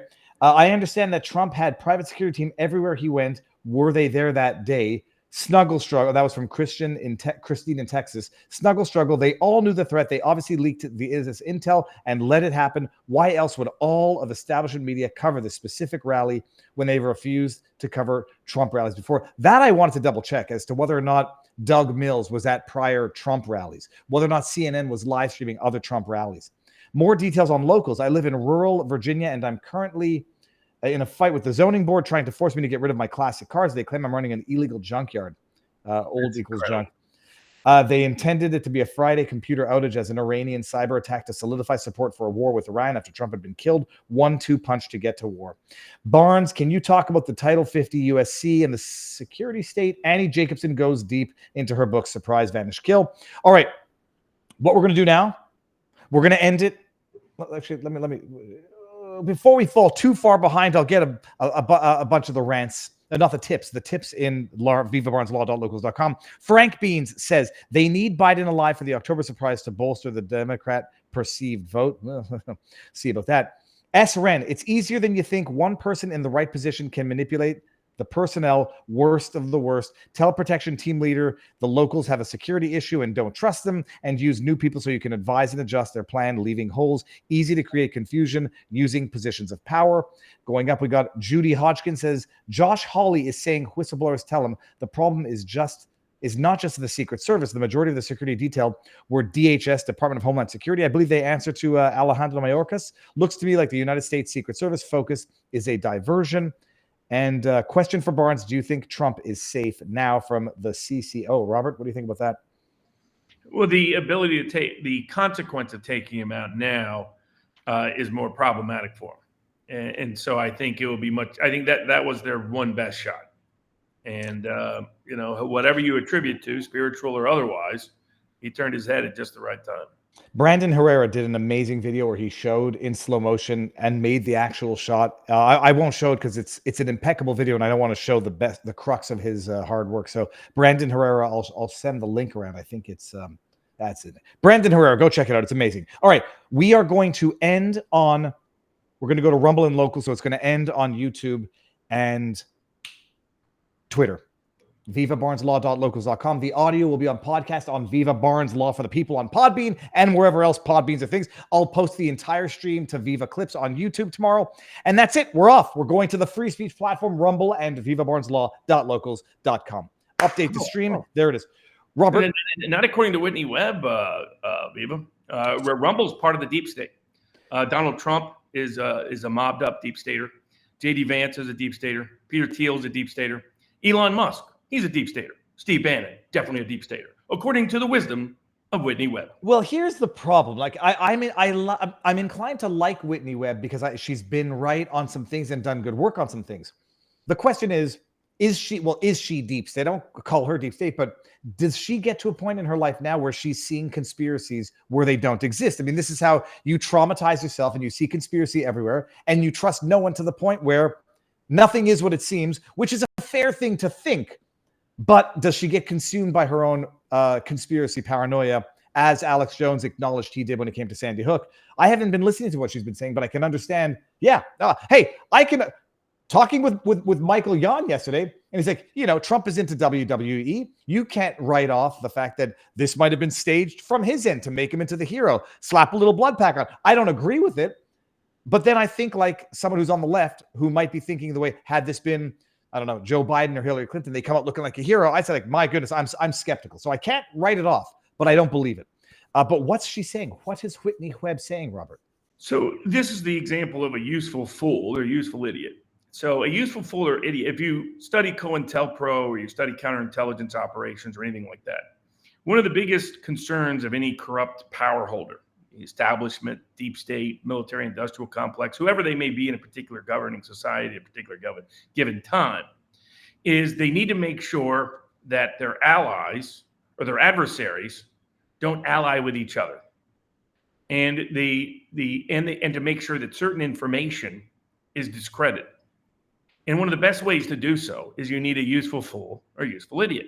This is someone who thinks they're advocating for a particular cause, but in fact are undermining their own cause. So there's two ways you do that. One, you get people who expose bad actions that you do to get things wrong in such a way that the person has to have Gellerman amnesia to continue to trust as a source. Mm-hmm. Right. So you get someone, let's say, who got something right about connecting dots on a conspiracy to report a false information about a conspiracy. And if you know it's a false information about a conspiracy, you no longer credit that source. So all of a sudden, you in the establishment have discredited information that was true because you got the person to say information that was false. This is what I would argue was sort of the game that was played on Alex Jones to his detriment, where people got him to repeat something that ended up being demonstrably false, that they then used to discredit everything he's ever said that's been truthful, useful, predictive in his life. And they'll never let him forget it. Correct. And then the second thing you do, and this is always critical, go back and study COINTELPRO tactics, which is you need people that are your adversaries to not ally with each other. And the best way to do that is to get those adversaries to attack each other. And this is always, you need to build internal dissension. And one of the ways you do so is you convince them that so-and-so is a plant, or so-and-so is really a Fed, or so-and-so is not a true believer, right? This is one of the oldest scams in the book, because as long as you keep your adversaries from aligning with each other, you're going to be fine. You're going to be able to divide and conquer, from which the phrase originates. So Whitney Webb is a perfect useful fool or useful idiot, in part because of her own inclinations and ideological predilections lead her to believe. I mean, there's a reason she prints on socialist publications all the time, folks. and the publications are literally titled Socialist, not just the Jacobin and others. As she told Patrick Bet-David, she thinks anybody that's a successful capitalist is untrustworthy and is bad. She said, no one could get to the status of Trump without having cut bad deals with bad people. Actually, plenty of what people do, right? But that's why, to her, anybody that's successful is bad. It just automatically. I mean, try to find the billionaire that she thinks is good. There isn't one. She hates Elon Musk as much as she hates Donald Trump, as much as she hates everybody else. And then that general perspective you can see informed by she's obsessively anti-Israel. She comes from that old left, which I always find ironic because the old left was originally all pro-Israel, right? They all loved Zionism back when they thought Zionism was going to be socialist. That's why Stalin was the first premier and the Soviet Union, the first government to recognize the government of Israel. And then it turns out Jews aren't stupid. They said Soviet Union versus U.S. I think we'll go with the U.S.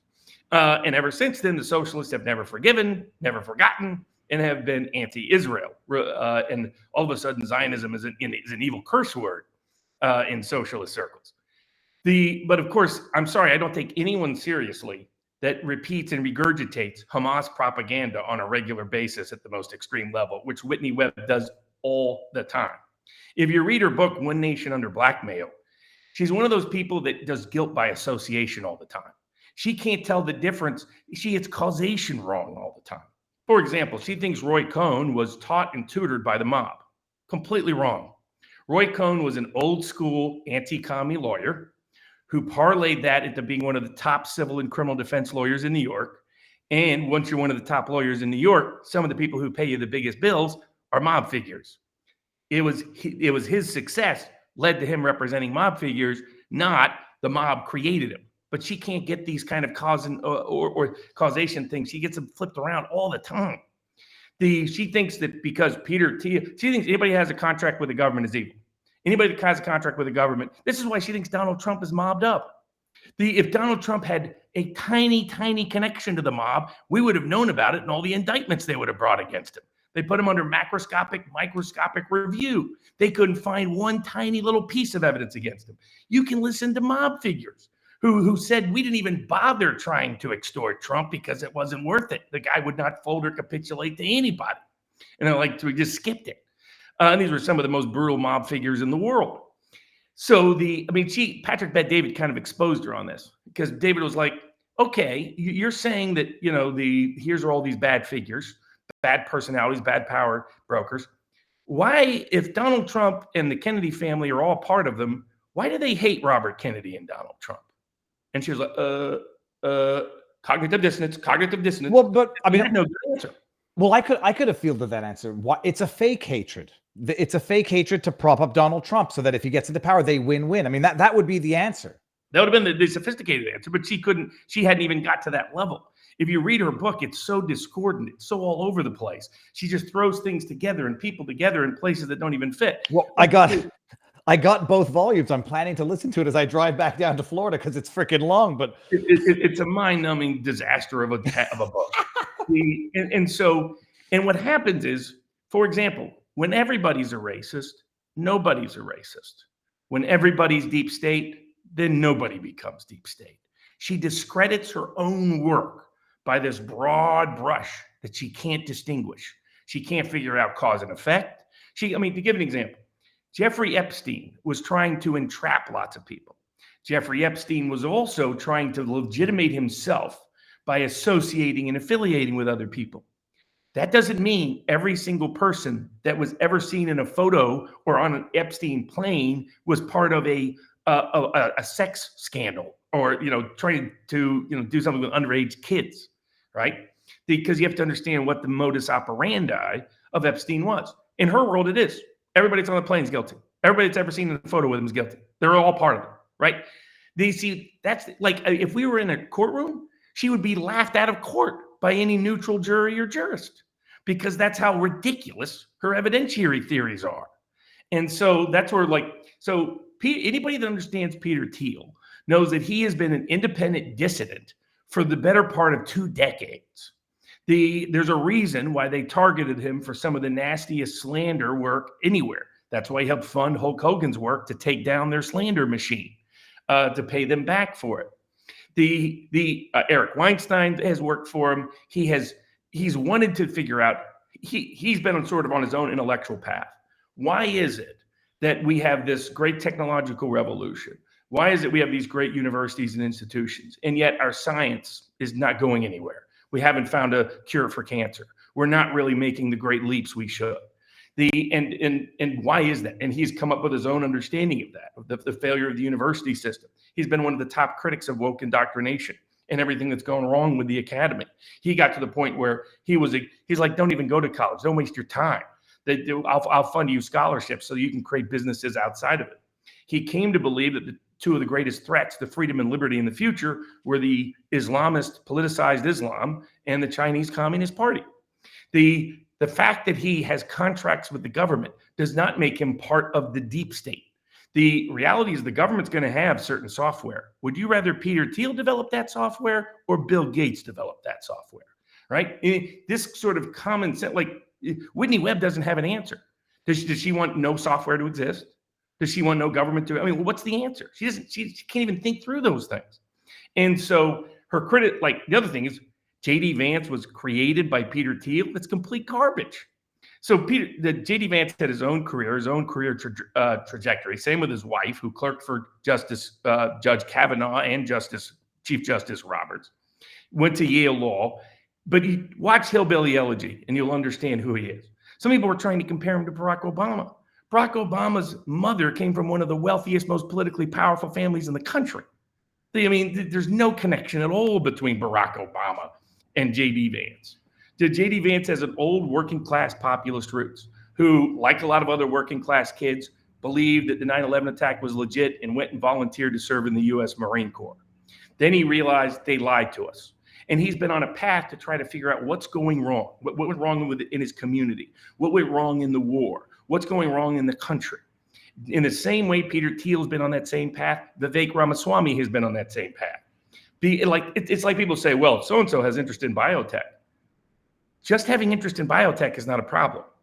I don't trust mRNA. I don't trust certain biotech companies. That doesn't mean all forms of biotech are evil, right? This is simplified stupidity, right? And I don't know whether Whitney Webb comes from a Marxist background, but she gives off those vibes, right? Where everything is reduced. You just have this reductionist logic where everything's the class war.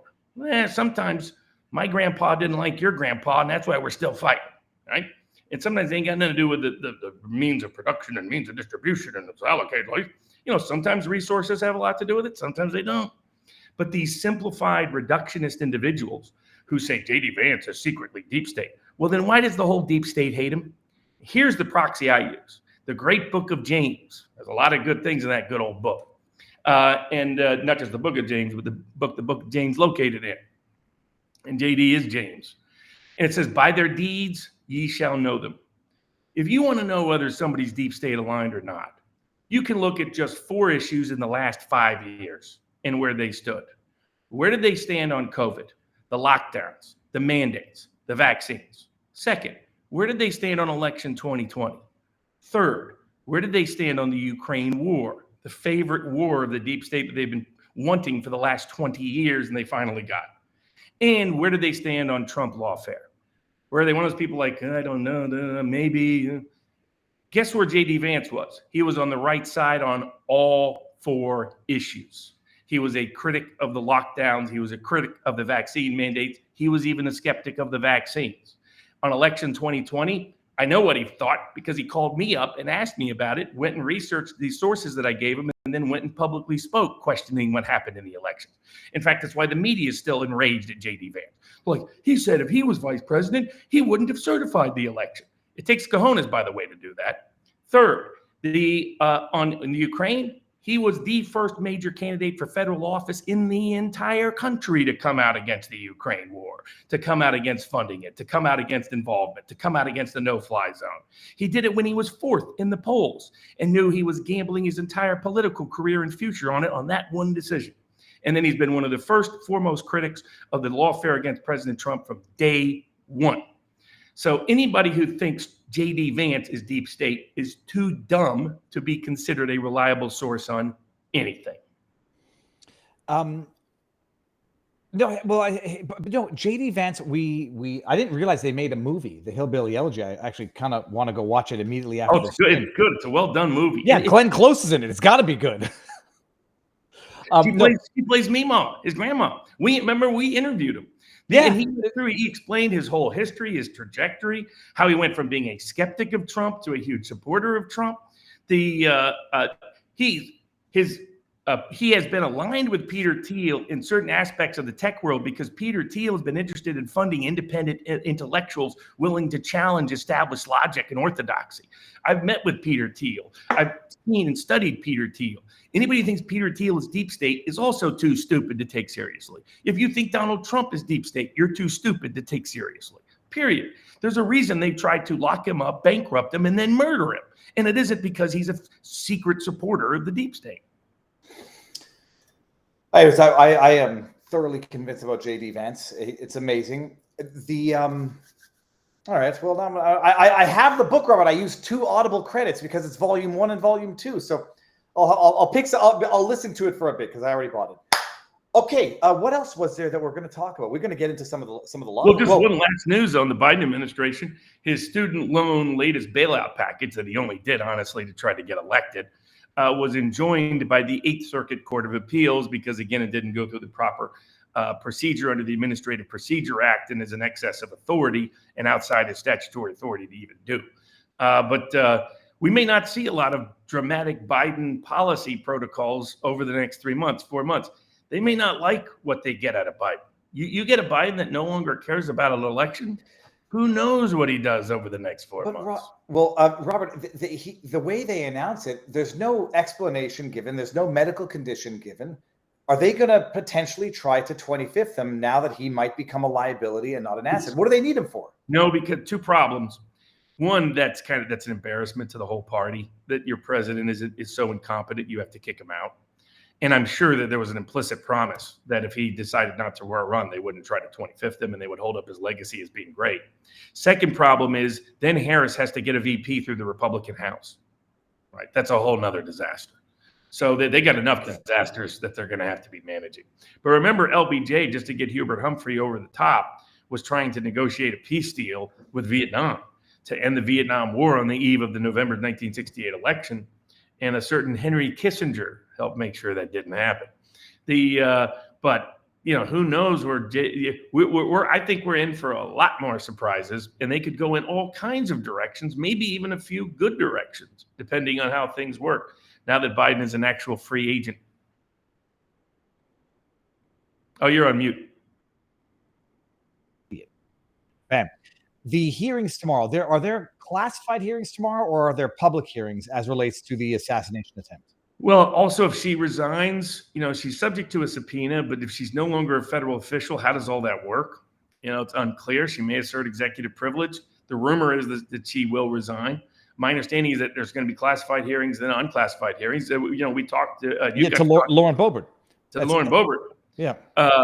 Very impressive in person, Lauren Boebert.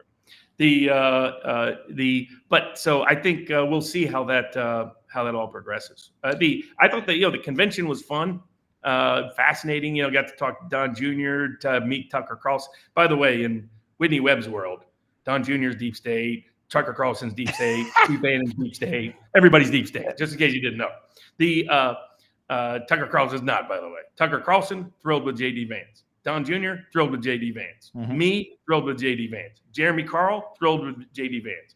Everybody that's a populist that has freedom, liberty orientations, that is skeptical of deep state institutional power, love J.D. Vance, and for good cause.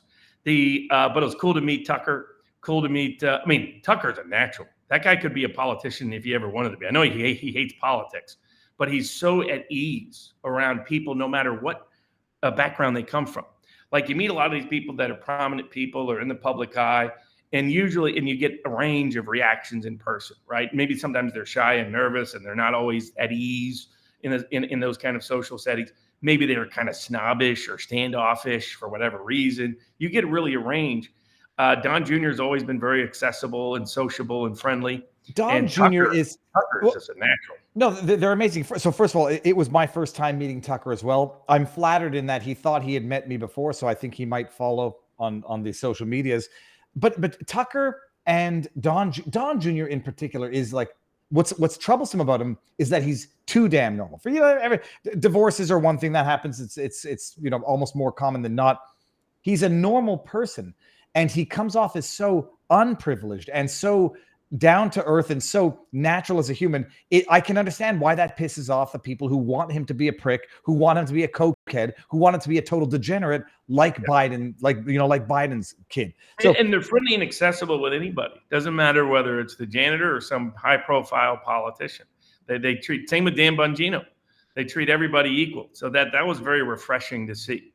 Lauren Boebert was very nice and friendly and sociable. We met some great local supporters who were there as delegates and alternate delegates. I told a little backstory of what I thought was planned originally for the Trump assassination attempt on the George Gammon show. Some of that came from people who are actually part of the Iowa delegation, part of other delegations. Got to meet a lot of great people. Ran into Jack Posobiec, the quartering, Luke was there. Luke Rutkowski. You were on Tim Pool a couple times. I was on Tim Pool once. I got to meet Riley Gaines. We got to meet Riley Gaines. Amazing, amazing. Riley Gaines is awesome. Like when we're doing that podcast, someone who says, I'm going to formulate an opinion and factor in other people's opinion. It's an amazing thing to have an openness of spirit, even if you are inclined to immediately disagree with a position. Amazing. Lauren Boebert, I'm proud to say I'm taller than her. I was surprised. I thought she was going to be 6 feet tall. And she's 5'4". It was fantastic. It really was special. We kind of missed the biggest day, but I think that last day would have been uncomfortable with the amount of people there. And it must have been a disaster for people to get home afterwards. I'm a little neurotic. But Robert, speaking of what might be disastrous conventions, so Chicago, they passed an ordinance that prohibited certain items that could be deemed dangerous because the counter protesters want to counter protest within the perimeter. What we saw there, they had their outer perimeter. Pedestrians could get in, but they could counter protest right up until that perimeter that required credentials. So nobody who was not credentialed could get past the inner perimeter, and there was no counter protesting on site. It looks like they're trying to ensure that something like that happens in Chicago and passed an ordinance that was challenged, and the challenge was dismissed, saying it's not vague and ambiguous like this Morales decision, which I don't know. You can't bring in sharp things or that things that can be used as weapons, and you might not get to counter protest within the perimeter. Robert, I mean, that won't stop him, but what do you think is going to happen? Well, the reason why they filed suit is that they gave extraordinary discretion to the local Chicago police.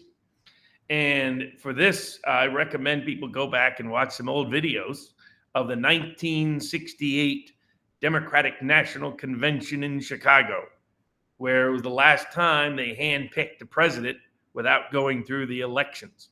And the reason they didn't go through the elections is the man who won those elections, Robert Francis Kennedy Sr., had been assassinated in California. And so LBJ was there to make sure to push through Hubert Humphrey, Triple H, against the interest of the anti-war community, because the Vietnam War was peak protest time. And so the Vietnam War protesters descended upon the city of Chicago, occupying Grant Park. Great. I mean, and you could see in the middle of the melee, people like the one and only Hunter S. Thompson. And watching it all from their hotel room was the inimitable Norman Mailer and Patrick J. Buchanan. And what happened was the police decided, Daley's police decided to go completely AWOL and beat the living dickens out of all those kids there. Now, the kids were chanting stuff like pigs eat and a lot of stuff like that. In the Chicago, so there was a class undertone to all of it. But this was Mayor Daley's Chicago. He didn't like it. So the cops just thought, hey, it's fun to chase down these kids and teach them a little lesson about Chicago police and how the world works. So it was a disaster in the media. It was a disaster for the Democratic Party. And on the convention floor, a senator, I think from Connecticut, if I recall correctly, was being critical of what was going on in Chicago. And Mayor Daley took to the microphone and used a word to describe Jewish people that is not politically correct. Does it rhyme with? Is it the infamous? It has 2 Ks in it. Yes, indeed. Okay, because you can go. It can either be for the whole world to witness. So it was the falling apart of the Democratic Party for all to see. So now Chicago is now controlled by one Barack Hussein Obama, directly or indirectly. I told people as soon as he got elected president, I said he may have learned his ideas in Indonesia, but he learned his politics in Chicago. And I was like, you're going to see proof of that, because if I'm right, he understands the first thing you do is you take care of your backyard. You don't want to be a Donald Trump that's suddenly indicted in New York years later, because the politics turn. So what does he do? There were 2 political threats to him in Chicago and in Illinois. One was the dear governor. The other one was the son of a great civil rights leader, Jesse Lewis Jackson III. Within 6 months, both of them would be federally criminally indicted and removed from the political scene. There'd be no more threats to dear Barack Hussein Obama in his backyard. Chicago is where he has his little library. Chicago is where he's aligned a lot of his support. So this convention, now a contested convention, he probably the most powerful person, probably beyond. People shouldn't distract me with photos of Lauren Boebert. She's very nice. You're talking. I don't know I'm peeking in the locals community. Get married, people. Get married young. Keep your schmeckel in your pants and keep your marriage blinders on at all times. Carry on, Robert. But so this is Obama wanting to make sure 1968 doesn't happen again, especially now that they're going to steal that nomination from the elected choice. The choice of the voters is Joe Biden. It ain't anyone else. And Barack's going to be probably the most instrumental and influential person in handpicking that replacement. And he signaled that by refusing to endorse Kamala Harris right out of the gate. Now, maybe he'll change his mind. We'll see. But I suspect he's trying to recruit some big name people. He still considers it a personal insult that Donald Trump replaced him. Obama's ego is too big for that. So I think you'll see, and he always thought of Joe Biden as an idiot, and he didn't like Joe Biden being his legacy replacement. Mm-hmm. So he would love to see Trump beat. He would love to see somebody else picked as his effective successor, but he needs to make sure there's none of those protesters. And the big protesters will be the anti-Israel, pro-Palestinian protesters, who are very loud, very rambunctious, but now they may be joined by other protesters unhappy with the Democratic Party trying to rig the nomination process. You might have different people who are angling for positions of power to secretly put in their own protesters to create more disturbance outside the convention. So what they did is he made sure Chicago passed a law that says, hey, the local sheriff, anything that's a security threat there, Chicago PD, you make sure that gets taken care of. And that's going to be interpreted real broadly. So some folks sued and said, this is obviously void for vagueness. You're giving the local guy authority to decide anything is a security threat. And the local judge there was like, no, I'm sure they wouldn't abuse their power here in Chicago. He said it distinguishes itself from that other decision. I think it was Morales. It was the precedent they were citing. Oh, totally different. Totally different. I didn't double check whether that judge had been appointed by Barack Obama, but wouldn't be totally shocked if they were. But everybody knows what the score is. The score is make sure Chicago 1968 doesn't resurrect in 2024. But Robert, why were there not more protests within the perimeter? Like, you don't have to bring in weapons or stones, but why not come in? And why were there people who did not register so they could protest within the perimeter at the RNC? Well, the RNC only allowed certain people to get passes. So, but right outside, you would have. But this was like 2016. In 2016, I thought there'd be a bunch of protesters, and there they put in almost no controls outside the very inner secure, like the convention center itself was secure, but everything outside was totally open. Unlike at the 2024 convention where everything outside was also contained. Unlike the Democratic convention, by the way, Hillary wasn't letting any of those Bernie kooks get anywhere near her or anybody else. I mean, it was like 5 miles of big, huge fences and walls. In 2016, there wasn't these big protests. It told me what it was is there's no organic indigenous protest of Trump, that these protests have to be coordinated and made up. And unless they're real well organized, Milwaukee wasn't a town they could effectively organize enough protesters to come in or care. But the people that are going to come and protest in Chicago do care. And Chicago's a rife place for protests. Maybe they'll even camp out in Grant Park again. Hey, So, Robert. not that I'm giving any of them any ideas, but 1958 was a lot of fun. Thomas Durkin is the judge in the decision. Yada yada yada. He joined the court 2012 after an appointment from Barack Obama. So there you have it. Indeed, shock, total shock. Okay, amazing. So that's Chicago. I'm not going, Robert. So if you go, I'll send you well wishes and I'll pray for you. But don't go, Robert. You don't want to be on the front lines and mix it in with there. And Hell no. Yeah, I'm curious. I think they're going to lock that city down. Is what I think is going to happen, depending on what happens in the next 2 weeks. But the clock sure is a ticking. But speaking of government corruption, that was a Chicago case, by the way, that led to the Chicago 7. They tried to lock lawyers up, multiple movies and documentaries. Great case about free speech and effective attorney. William Kunstler became even more famous through that case. So there's some fun cases there. But dealing with government corruption, the Jack Smith's documents case against President Trump was dismissed with prejudice this past week. It's incredible how much happened last week. We were on the road together. We were there for 4 days. It feels like it was 4 months. It was Monday of last week, what I'm dubbing White Pill Monday. Trump survives an assassination attempt. He nominates J.D. Vance as VP, or appoints J.D. Vance as VP. And Judge Eileen Cannon out of Florida dismisses the documents case with basically, I'm lisping here, basically a scathing rebuke of Jack Smith, his appointment, and everything that he's done. Took the blueprint from Clarence Thomas's concurring separate opinion on the immunity. Said this is how kings and royalty work. They appoint their own private investigators to go after their political rivals. They create offices that they out of whole cloth, not offices that existed under law. They bypass any government scrutiny, congressional hearings, congressional approval, and they just prosecute their political rivals like Joe Biden did. In addition to just basically facilitating their murder, he facilitates their lawfare murder by doing what Jack Smith did. She tosses the case. Choice words for Jack Smith. Elaborate, flesh it out, and tell us what impact it will have, if any, on the Judge Chutkan case, which presumably should get tossed for the exact same reason. No doubt. In some other cases, I mean, because they brought cases against other defendants in that case, in the Trump case, that should also be dismissed in the as well. So first, I got to give a shout out to one of the lawyers we interviewed, former assistant U.S. attorney at the Justice Department, Jeffrey Clark, who the corrupt D.C. bar is trying to take out.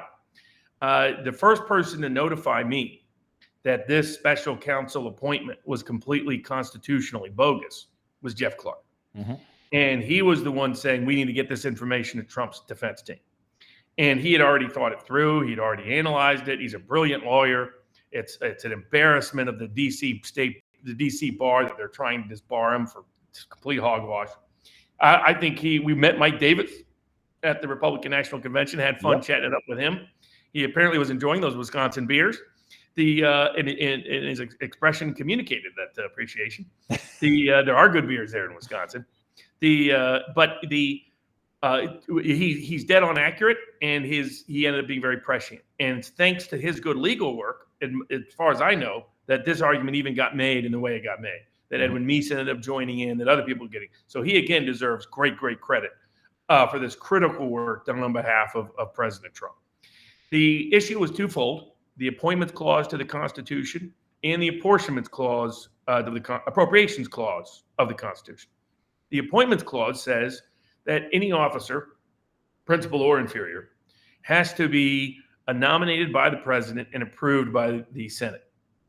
Congress can choose to allow other people to nominate inferior officers, but it has to specifically do so by legislative action.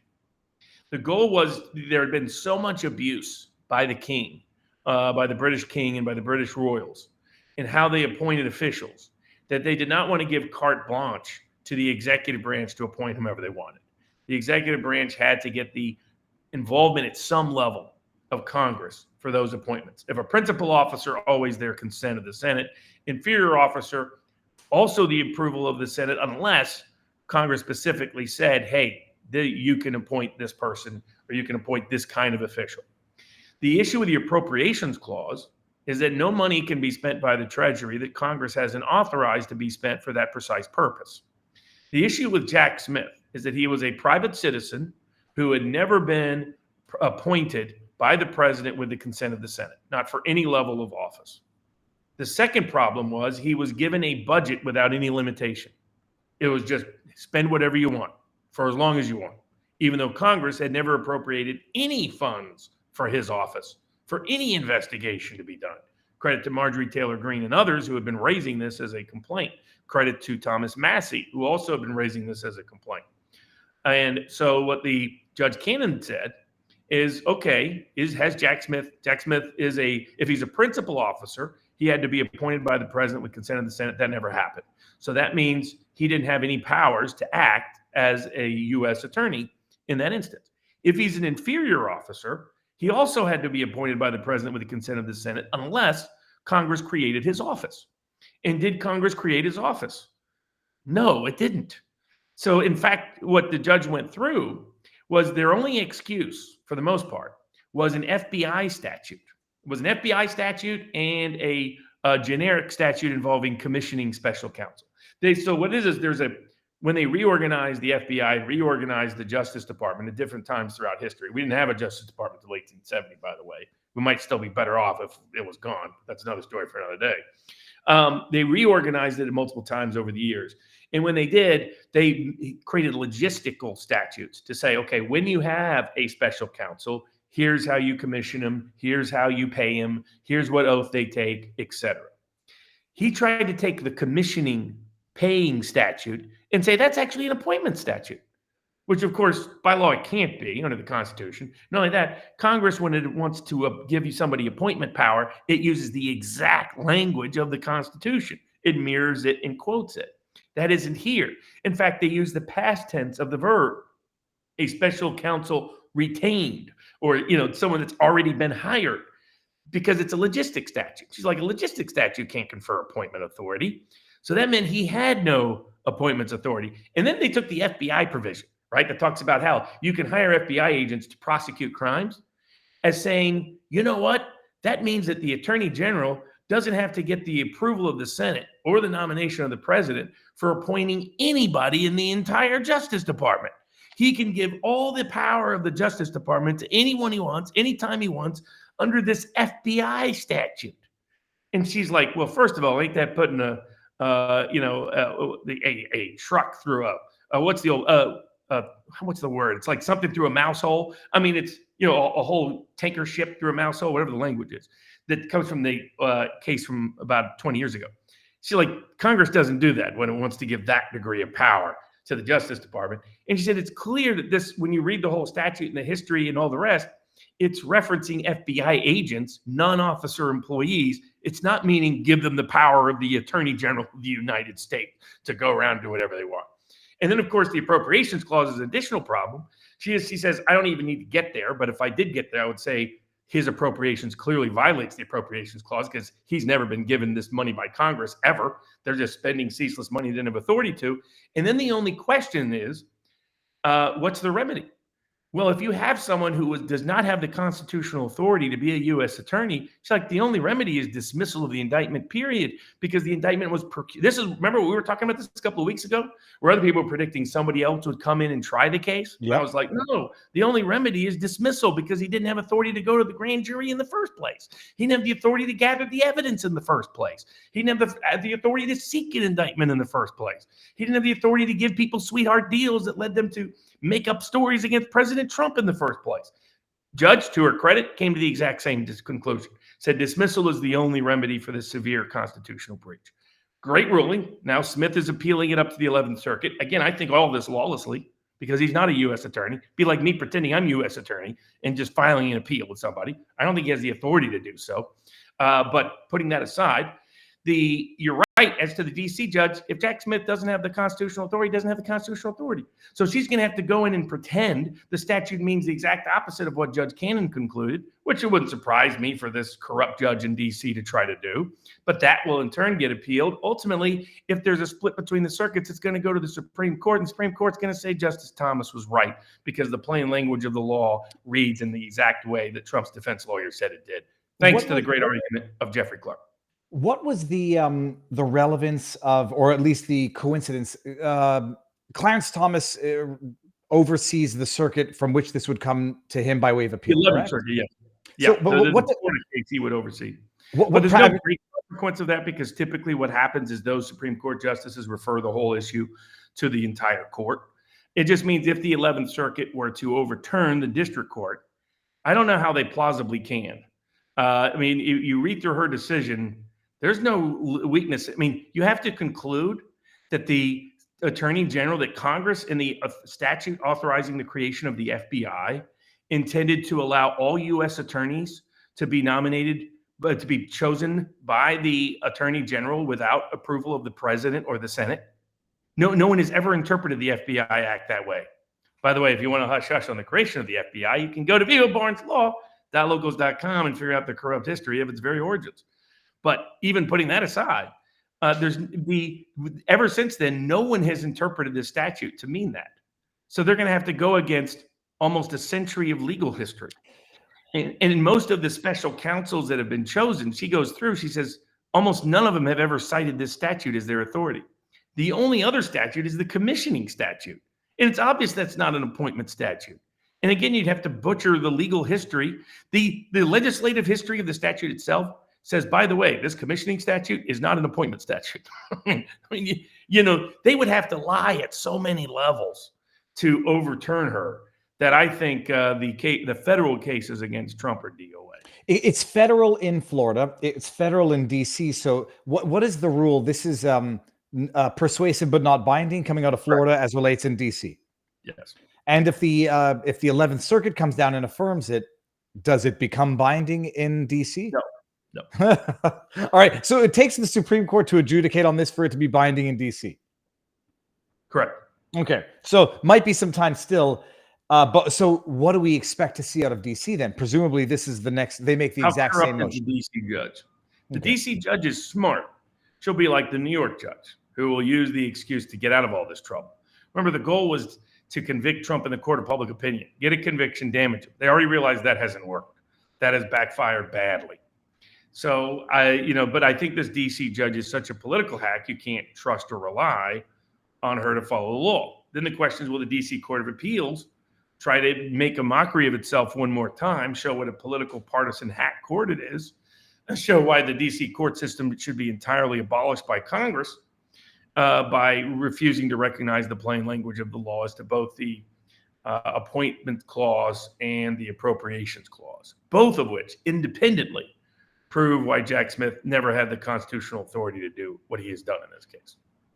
Robert, I'm following Twitter at the same time. It seems that the Democrat Party is coalescing behind Kamala Harris in real time. Pete Buttigieg is on hers, supporting her. But look at this. This was behind the scenes work. So this means Buttigieg got something. We'll see what he got. It wouldn't surprise me if you want to take a long shot bet, Buttigieg for vice president, right? First gay vice president and the first female president, right? That they got to push the DEI stuff. Also, Buttigieg is a deep state favorite. He's there's no market yet for VP picks, so we'll see when that market gets created. Also, Gavin Newsom seems to have I was going to say jumped ship, but I guess it's more accurate to say jumped on board. But look at this. It's hilarious. This was 22 minutes ago. Tough, fearless, tenacious. Oh, there's tenacious D joke in there. With our democracy at stake and our future on the line, no one is better to prosecute the case against Donald Trump's dark vision and guide our country in a healthier direction than America's Vice President Kamala Harris. 22 minutes ago. 3 days ago? Sorry, that's actually 3 weeks ago. I heard 3 words from the president tonight. He's all in, and so am I. Joe Biden's had our back. Now it's time to have his. So I've tagged Defying L's. What a difference 3 weeks makes. We had our back, have his back, and now I have Kamala's back. Well, when the Clintons were in, that meant a huge part of the Democratic political machine was aligned behind Harris. And even if Obama wanted somebody else, it meant that the ship had probably sailed. And but we'll see. I mean, if it ends up being Harris, this will go down as one of the worst Democratic Party decisions since 1968. There's going to be contested election. It's going to be awesome. There's going to be more action coming. Okay, what do we move on to now, Robert? Well, we got a range of stories. We got do first. We can do the another Israel story. The International Court of Justice. Yeah. So what is the latest on that? This was the ruling that declared them guilty.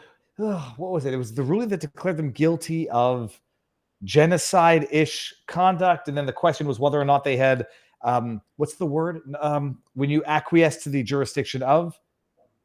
Well, it's an advisory opinion, so it's not binding. It has no legal impact. The International Court of Justice is the UN's court, but what's interesting is it's the duties of occupation, which I find fascinating. That there's this legal theory that there's legal duties of an occupying army, but that's what it's all predicated upon. That certain conventions, certain customs of international law put duties upon, and that occupation can exist even if you don't have physical occupation by your military, which has been, by the way, the historic definition of occupation. They've now expanded the definition of occupation to be that if you control borders, if you control resources, you also are an occupier, even if you don't physically occupy the space. The main legal premise of the International Court of Justice is that all occupation out from the pre-1967 borders, if it's outside the pre-1967 borders, it's illegal. That's what the International Court of Justice has concluded. The International Court of Justice said that Israel even putting up a wall to protect itself was illegal. Right? This is the International Court of Justice where it's always gone. It says that resources, law, and policing have to be done in a different way when you occupy territory that you don't legally have a right to. This is also premised upon a post-UN legal theory of international law, which rejects the theory that you can acquire territory by conflict, by any violent means. Now, the irony with that is almost all territory anywhere in the world occupied by any government was obtained by violence. Well, and not just that, but it kind of makes it a no-lose situation if you want to take a chance and start a war and then claim, cry foul when you lose territory in a war that you started, because you can no longer. Palestinians? I don't want to get too far into history because we don't want any adverse consequences to it. And this is, both of us have been critical of how did October 7th happen? Why wasn't that a severe breach of security by Israeli high-ranking authorities? The critical of the way Israel has approached the Gaza invasion, and that would politically backlash and not even achieve the purported objective that they wanted. Critics of Netanyahu. At the same time, we're not dumb enough to buy into the idea that the Palestinians should never have consequences every time they wage war and lose. Nor am I ever going to line up with a group of people who decided to line up with the Nazis, like the Palestinian movement has done. It's like Whitney Webb repeats all the Hamas propaganda, but she says she's deeply opposed to authoritarian governments. Well, what would you describe Hamas as? Maybe one of the most tyrannical authoritarian governance groups in the world, maybe? They're a government in name only. They're a terrorist organization that has grabbed the powers, the reins of government. Okay, fine. So they're a government. What would you call Iran? I mean, you can be critical of both Israel and Hamas. You can think like Thomas Massey that it's none of our business and we should keep our money out of it. You can think like Donald Trump that that there's an interest in Israel of a freedom and liberty, that we should pick them over Hamas, but try to advocate for peace all along. You can have a range of perspectives on this that I think are rooted in history and law. I don't agree with the fundamental premise I disagree with the International Court of Justice is the idea that legally you cannot acquire territory by force. It's just not realistic. Historically, that is the most predominant method by which anybody's acquired territory. And it becomes almost arbitrary. If you say, okay, the pre-1967 borders are okay, well, why not just limit it to pre-1948 borders? Why not limit it to pre-1928 borders? Well, how did the British come to own the mandate, right? Well, I was relying upon the British mandate for the legal authority of who has what land. It's how did the British come to get it? Did the Ottomans just say, here, Brits, would you please take this territory? No, that's why it's illogical at multiple levels. It's my problem with reparations. Where I disagree with Robert Kennedy and some others, that there's no way you can get a resolution that works. I would be okay with reparations if only the slave owners paid. But of course, that would mean Barack Obama and Kamala Harris got to write some real big checks. They come from ancestors of slave owners, not ancestors of slaves. Let me highlight. I got to highlight that because I pointed out today that they refer to Obama as the first black president, despite the fact that he's half white and was raised by his white mother. They refer to Kamala Harris as the first black VP, even though she's half Indian, half Jamaican, and the Jamaican father admittedly has a family tree going back to black slave owners in Jamaica. And these are the examples that they use of the progress that ethnic minorities have made under a Democrat government. It's quite fitting. I never knew all of that, Robert. Well, I mean, I knew it, but I confirmed it today in my own mind. I know, yeah. Everybody's gonna call her Hawktua Harris. I can see that. Okay. Well, that might get her some votes, Robert. They got to call her something else. Tackling Kamala. But yeah. So my problem with it is it's not even internally inconsistent. I mean, internally consistent. The International Court of Justice. Because you can't say no land, you can't recognize any borders that were created by conquest, and then turn around and say we're going to use the British borders. Right? You just can't do that. Or the Ottomans' borders, right? I mean, this is the problem with this, because fundamentally I disagree with the premise that somehow there's now a custom of international law. It's in a few conventions. Nobody applies them. Nobody really means them. And I disagree with it as a principle. It should not be considered a custom of international law that you can never acquire property by conflict. I mean, here they acquired this property because somebody invaded them, so I just disagree with the premise. That is the entire predicate by which they condemn Israel. And I say this as someone who has serious problems with Netanyahu, serious problems with what happened on October 7th, in terms of I'm not yet fully convinced that high-ranking officials within Israel are not at some level culpable for what happened on October 7th, while fully blaming Hamas for what happened. I'm just not buying that nobody in the high-ranking part of Israeli intelligence or military didn't want it to happen for political purposes and let it happen by taking strategic tactics and actions to do so. And I'm critical of the method by which they are going into Gaza. But at the same time, that doesn't mean you have to pretend the International Court of Justice has now become intellectually independent. It's been politically compromised for forever. Nor does it require us to embrace legal doctrines that are just flat out ludicrous, like this case is. I remember I took some heat in my response to October 7th, where I said, how in the name of holy hell could this have happened? How can you have this level of cataclysmic security failings? And I take heat for that because you're sort of ostensibly criticizing Israel. No one gave me flack for saying, how in the name of sweet holy hell could a series of security failures have resulted in Trump getting shot and nearly killed? Nobody had a problem with it then. Not that many people did, but I think I took a little bit of flack for that. But Robert, actually, there's a good simplified headline for today's news: pee pads out, knee pads in. Oh, that's not bad. Someone in Rumble pointed out that Biden withdrew on National Ice Cream Day. Coincidence? I think not. I borrowed that and tweeted it. Robert, actually, before I forget, a number of people, so I won't read the chats or when I get to them, people are still floating the idea that Kamala Harris is not a naturalized American citizen. She was born. That's a good issue for us to discuss, because to add to the late developing news for the legal equation. So the question is, a lot of respected scholars think this. So Kamala Harris was born in the United States. However, both of her parents were not citizens of the United States at the time of her birth. This is different than Barack Obama and different than John McCain.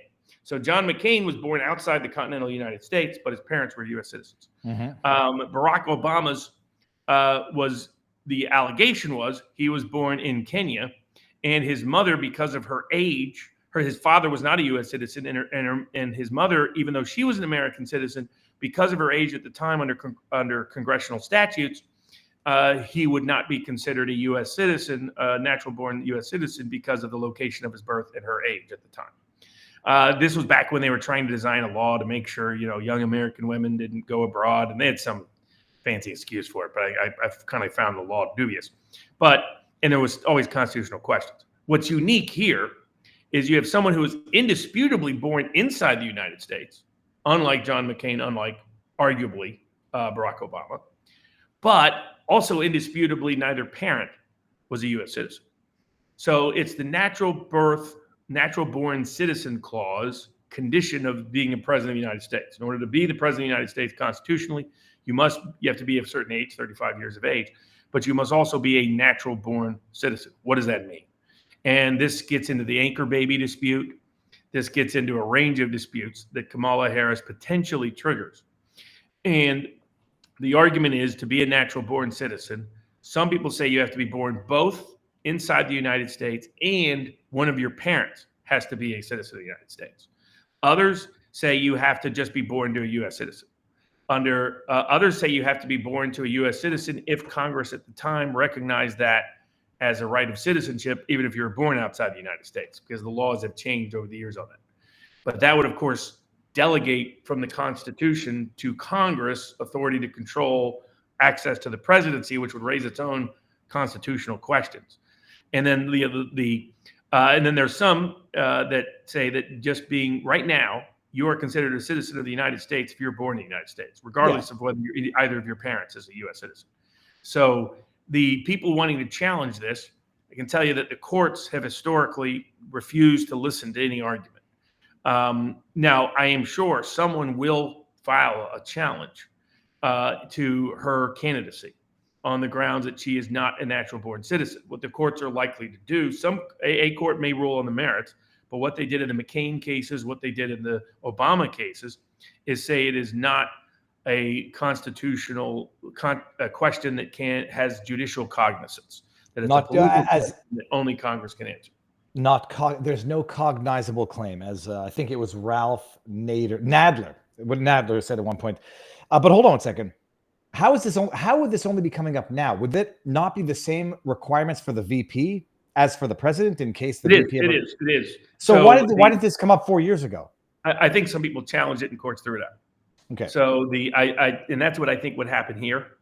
It probably doesn't hurt Trump to have some people raising it in the background because Kamala Harris communicates a foreign vibe, and to have to say, just to remind everybody, she was not born.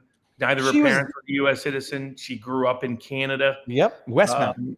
Or at least went to Westmount High. I don't know if she lived in Westmount, but neither parent American. She was born in America, raised in Canada. And I would dare say this. I'm more American than Kamala Harris, and she might be more, well, I won't say she's more Canadian than me, but okay, good. Robert, before it's in easier in Canada than you, under its current politics. let me bring up, I won't bring up, I want to read a bunch of the tips in our community. Barnes, Viva, the comment thread is infested with Karen eruption against visual images of free speech. Karen eruption resulting in a troll counterattack. Sadly, it appears one or both of you, as you see fit, to lay down some specific direction for participating here on the board. Yeah, if you get offended by an image, I don't know, don't look at it. On the locals board, be reasonable. You can share a photo here or there, but sometimes people get a little too excited and they start sharing like 20 photos of people in bikinis and whatnot. And so the board is mostly meant for conversation. It's okay to share some cool memes. We always get some great memes. It's cool to share a photo now and then, but don't like hog the conversation. Okay, and obviously no illegal photos and no graphic stuff that people don't want to see. Encryptus, we are launching. Oh, hold on. This is what I want to bring. Robert, I'm going to bring up the Encryptus song. The AI. That was great. Yeah, that was very cool. It's amazing. You can feel it live today. Hold on. I made a few changes. Here, let's play this, and then I'm going to read, because Encryptus wanted me to specify what he's doing now and talk about what he's doing. Won't play the whole thing, but listen. Together we can rise, never gonna fall. In the face of the storm, we find in the calm. Thanking God above, holding tight to his palm. It was a rally night, crowd gathering tight in Butler, PA, under the campaign light. Shots rang out, caught him by surprise. Felt a burn on his ear, saw the fear in the eyes. Dropped to his knees, this is the best part. On guard. Blood on his face, but he couldn't discard the will to fight, to stand in right now for peace and love under God's own light. Yo, the world's okay, so I'll stop it there. And now I'm going to go back to Encryptus's message in our locals community, then maybe read the text that he was sending me, because he wants me to explain what he does. We're launching the Polycompass Analyst. a powerful AI tool designed to provide unbiased, comprehensive insights into political candidates. Our mission is to help voters make informed decisions based on facts and records, not rhetoric or party lines. We aim to raise $75,000 in the next 2 months to cover infrastructure and a high-performance database. The quicker we reach our goal, the sooner, hold on, I just clicked on the link, the sooner we can deploy this tool and make it available to everyone. And I'm going to, it's on Give, Send, Go, so that's fantastic. And I'm going to open it up here and share the link to everybody on Rumble, where we have the biggest audience and locals. He's from Chattanooga. He's been working on this for quite a while, and the goal is to make something. The most common question I've got is there a resource I can find out from my city council member, my county commissioner, my state representative, my congressman, that where I can get somebody running for judge, that I can get accurate, quick information about who and what they believe, so I can see what it is whether I support them or not. And that information is not very accessible. The AI that's out there is contaminated and politically prejudiced. So he's been spending a lot of his own money and a lot of his own time. And to take it to that next level needs some public support to make it happen. And so if you support this, if you want this to be available, if you want this a technology made accessible to a broader range of the populace so that they can make informed judgments about their electoral choices, then definitely support this project at Give, Send, Go. Okay, so I sent the link out. That's it, and it's fantastic. Now let me get back to, and I also just texted Encryptus. Scroll up here. Did I send a message? If I did, I have another one. This is from Tony the Hat. PR nerd, Robert, can you please tell JD to announce the Trump admin will protect independent contractors? I'm in a Facebook group of small biz owners. Julie Sue's attack on 1099 workers, PRO-ACT, has flipped hundreds of thousands of damn voters. It's especially bad for minority and elderly self-employed and sandwich generation women caregivers. It's an easy layup issue, even better than keeping men out of women's sports. 1/3 of the workforce, 63 million, are 1099, and it's not just gig workers. We've got Tupac Amaru. The security failure last Saturday was so great and of such magnitude, has the burden shifted to the government to show that it was not a simple mistake. That's the way it should be, Tupac. And they should have to prove their innocence, not vice versa. Uncivil. Barnes, can you make an attempt to steelman the confluence of errors theory? I think we've done it, but my problem with these explanations for the assassinations on Trump is if Secret Service, which has been largely well respected up until DEI began in 2021, is capable of such confluence of errors, why not Bill or Hillary Clinton, Barack Obama, Joe Biden? Granted, George Bush had a grenade thrown at him in 2005 in Georgia. Why now only the threat to the deep state, Donald Trump? JB Rancher, thoughts? Biden drops out via Soviet-style tweet and endorses Harris. Tomorrow, USS Director Cheadle is testifying deep state leaks. It was Biden-Harris campaigns who sanctioned the assassination attempt on Trump. Enlist complicity from Attorney General Garland and DHS Secretary Mayorkas. Taints Harris enough to oust her as nominee. Opens up the deep state to insert their candidates. Dem machine can look like the hero for getting the party back on track. Solves candidate issues and assassination investigations together. JB Rancher, Robert, that's kind of genius. We'll see. Okay, go for it. No, I was going to read some more, but we'll get to more afterwards. Okay, what do we got next? We got a big election case out of the Ninth Circuit Court of Appeals. This concerns Arizona's law. And there was two issues, one good ruling, one not as good ruling. So in Arizona, if you use a federal voter registration form, you don't have to produce any ID to register to vote. But if you use a state registration form, you do have to give voter registration. You do have to give ID to vote, to register. And what was happening is in Maricopa County, that hopelessly corrupt county, the heart of Arizona, where Phoenix is, 60% of the votes are, was if you came in and filled out the state form and didn't have ID, they said, we'll just call that a federal form and allow you to do it anyway, because most of the registration forms are coming in on the state form. Ninth Circuit said, no, you can't do that. That if it's a state form, they have to produce their ID, and if they don't produce their ID, you can't register them to vote. So a very good win on election integrity out of the Ninth Circuit. I mean, it could have been better. I think they should have said the same thing about the federal law, but yeah, that is what it is. Of note, in Pennsylvania, they're running false advertising, which, according to the Mackey case, isn't that all a crime now? They're telling Republican Trump voters that Trump doesn't want them to use any mail-in voting, even though they know that, in fact, fact, Trump has an organized effort to do mail-in voting because he wants anybody who can't vote in person or won't be able to vote in person or fears they might not, wants to maximize Trump turnout with the mail-in voting, as long as mail-in voting is still legal, when he would like to get rid of it. But as long as it's still there, you might as well use it to your own benefit and not just unilaterally disarm. But it's interesting, there'll be no action taken over that false advertising by people connected to the Bob Casey campaign and others, according to public reports. The Hunter, by the way, is also claiming that his special counsel wasn't properly appointed. Now, the difference is his special counsel was a U.S. attorney, so it's going to be much harder for him to make that argument through. But he makes they use the same statute, Judge. So if it was good for Trump, can't it be good for me? Well, the only difference being that his special attorney actually went through the congressional nomination, but the vetting process. So it was done properly. It's not all special counsels that are unlawful, just the ones that were unlawfully appointed unilaterally without going through congressional hearings. And my prediction will be watch for Joe Biden to pardon Hunter Biden before the election. Didn't he say that he wouldn't pardon or commute, Robert? But now he's no longer running. So, Joe is not going to care what anybody thinks anymore. He's going to do whatever he wants to do to preserve his legacy and protect his family. And he's not going to trust Kamala to take care of that business. So he's going to take care of that business sooner rather than later. It's amazing. Well, no, you did bring up some interesting semantics. Maybe he said, as president or as candidate, I will not pardon him. I got to go back and read how he said it, actually. Okay, hold on. Before you went there, I had some other thought. There was a question that I wanted to ask you on these cases. Okay, forget it. It doesn't matter. What are we moving on to? So, we got the splendid class action. We got web squatting. We got drag queen story time. We got trainee birth certificates. We got First Amendment for first graders. We got Second Amendment reconsideration, and we got gummies by Huckabee, or maybe not.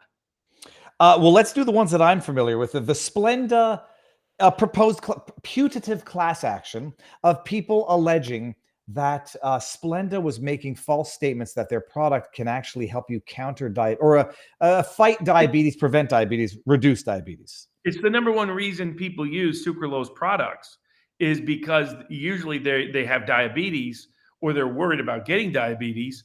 And it turns out there's a lot of studies that sucralose worsens diabetes, increases the chance you get it, and worsens it if you already have it. And not only that, can also cause cancer, amongst other things.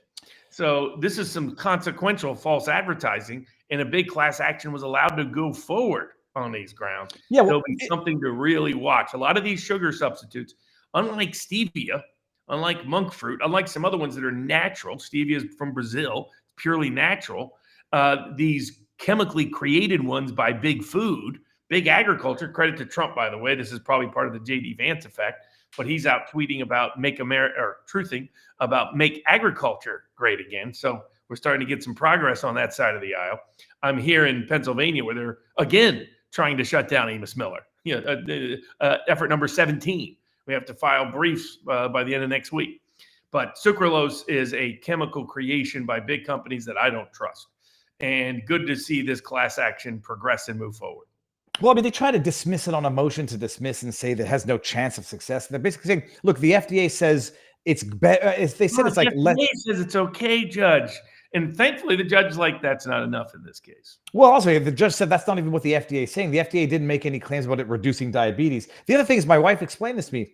It's not the sugar itself that's the problem. It's the triggering of the senses that make you think that you're eating sugar that triggers other physiological responses, and you end up eating. Well, other than the fact that sucralose, I believe, is pure crap and causes cancer, it tricks your body in a way that is still fundamentally unhealthy. Just eat less sweets or things that are chemically altered to taste sweet. Okay. Then go to AmosMillerOrganicFarm.com and still get his food while you still can before the government tries to shut them down again like they currently are. What was the other one? Stevia. We got web squatting, got drag queen story time, got trainee birth certificates, First Amendment speech for first graders, Second Amendment Ninth Circuit reconsideration, and Huckabee and gummies. Okay, let's do the web one, and then we'll do the other ones quickly on locals. But the web one, web squatting, this is something I've been talking about for a little while, where I had the idea, buy good domain names and sell them off later, is different than squatting an existing web name for the purposes of some form of blackmail. This case was a little complicated because it sounded like there was a prior existing relationship, an employment relationship between the plaintiff and the defendant. So it wasn't just someone saying, I'm going to buy X now, or 30 years ago. And then if Elon Musk says, I want X because I've got a business called X, or say, Tough Noogies, I bought that, buy it for me. That wouldn't be necessarily the web squatting that would be unlawful. But this person was basically buying up domain names to confuse with an existing business, one that he was formerly employed at. What was the stage of the case? I think they were trying to get it dismissed as well, and basically it survived a motion to dismiss. Okay. Yeah, summary judgment stage about whether it could go to trial. And what most people don't know is that trademark laws apply to website domain names, number one. Number two, the Lanham Act was amended to specifically prohibit cyber squatting. Cyber squatting happens all the time. This is somebody who goes out and gets a domain name and then makes you pay a bunch of money to get it, even if it's your own name or your own business. Under the Lanham Act, that's illegal. And you can force them to give up that domain name to you or sue them, and they have to pay cost and damages. So it's something that most people don't know. They think they have to go pay somebody for their own name. And it's similar to like the Mike Huckabee case against gummies, which is Facebook was allowing advertisers to run, lying to Huckabee's audience. And my guess is that with Facebook, you can actually target certain groups by names. So my guess is that Facebook authorized them to advertise directly to people who follow, watch, or listen to Mike Huckabee. And it would say things like miracle health issue, miracle health solution for Huckabee, Huckabee leaving this network for this net, find out why. And it would take you to gummies. And there were a bunch of people that were buying marijuana, pot gummies, CBD gummies, thinking this was endorsed by Mike Huckabee when he's endorsed no such thing. Mm-hmm. So he has sued Facebook because Arkansas law recognizes a right of publicity. So does the Third Circuit Court of Appeals and other courts. This is the right in your own name, your own image, your own likeness, etc. And what's interesting is I was like, okay, how are they going to get around Section 230? And how they blame Facebook for this? It's something that I forgot because the nature of his claim, he's like, this is really an intellectual property claim. And as such, it's not covered by Section 230 immunity. So Facebook might have to start paying a bunch of money for all the bogus advertising it's allowed to be run on its platform, misusing other people's name, image, and likeness. This could be an expansive area of potential liability for Facebook. Well, but that's interesting. But how, I'll try to steelman this, even though I don't want to defend the devil. How are they supposed to vet or prevent this from happening? Like if they become aware of it, they have an obligation to take it down? That's an interesting question. I mean, usually that's the protocol, right? So and there usually some degree of due diligence is required by the platform before they allow anybody to advertise. Yeah. But exactly when they're liable and when they're not will be is yet to be determined. Well, that's interesting. Actually, they'll have to either have better vetting process or securities in place for whom they allow to advertise. I do remember when I wanted to advertise. There was a bit of a vetting. You had to get approved to advertise on Facebook, and I only did it for politics, people. Okay, now, Robert, let me, before we end it on local... turn the lights on real quick. Yeah, don't worry, you look good. It's very romantic. Before we go over to... let's hear, this is perfect. Share screen. And touche Viva, says Karantov. Now, I forget what that was touche in respect of, but I like the whale, which means that person's a member. Jancox04, Kamala picking Hillary for VP would be a mistake if she wants to last a full term. Vince, that's funny. Oh my God, is that funny? Yeah, she would. That would be suicide. Is Gavin running? Gavin seems to definitely not be running because he's just endorsed Kamala and his stock has tanked on Predict It. Can't trust the government, but you can trust in Barnes to look dapper as fuck. That is a stoner with a boner. Okay, that's a good name. Tuxedo Blackfoot, blame is not a push to 100%. Hamas may have been 100% responsible. There may still be Israeli operators 50%. My point is that if you know you're living next to a terrorist organization who you call the most, you call them what they are in the wake of the attack, and you leave your front door open, I'm sorry. There are people who are trying to kill Donald Trump every day, all day long.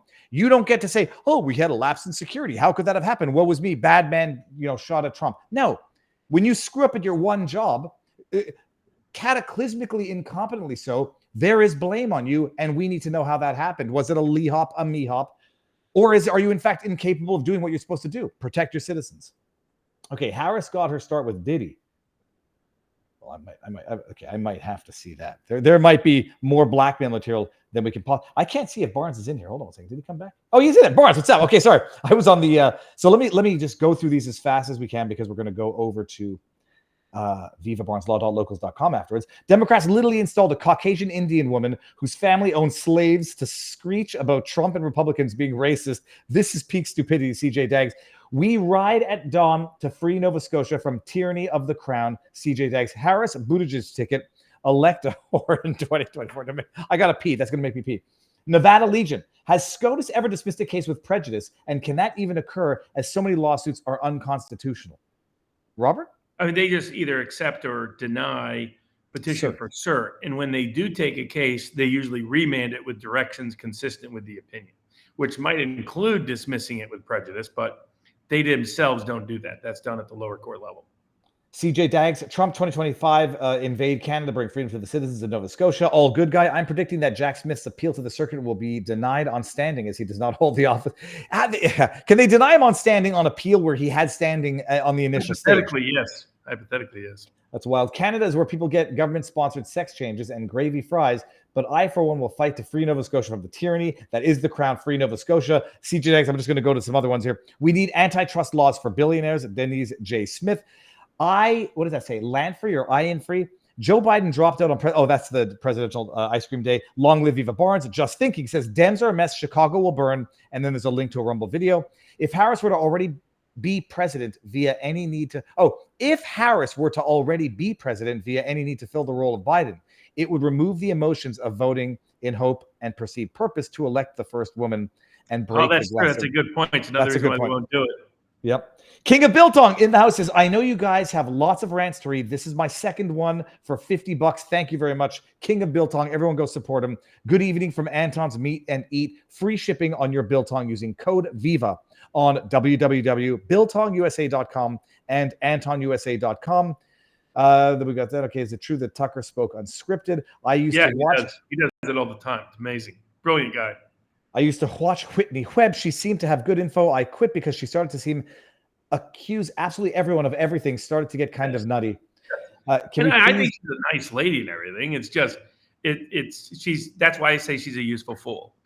Which by the way, you can look it up. There's a dictionary definition of useful fool. It's something the powers that be always look for.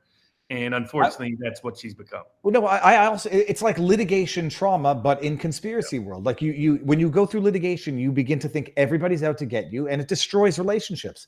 So same thing with conspiracy phenomenon. Can we please get RFK as special counsel to investigate the assassination? That'd be great. I think he'd be great at that. We got Webb regularly told folks to challenge her book sources. Diane West went through them and questioned. Webb didn't even seem to know many of her own sources. Her response was an immediate ad hominem. Barnes, tell me more about Whitney Webb. I think we did that already. Teal owns Vance. Get into it, Barnes. Okay, well, I don't think we have a problem with Teal. Okay, breaking. Okay, then we're all the way down to the bottom here. So if I missed anybody, me scusies, me apologies. We are going to go now to locals, and it's going to be supporters only. Yeah, because we got drag queen story time cases. We got trainee birth certificate cases. We got First Amendment for first grader cases. A federal judge says there is no First Amendment if you're a first grader. Too little. Poor Ethan's out of luck. We got the Second Amendment at the Ninth Circuit being challenged. And a little update from here behind the enemy lines in the state of Pennsylvania.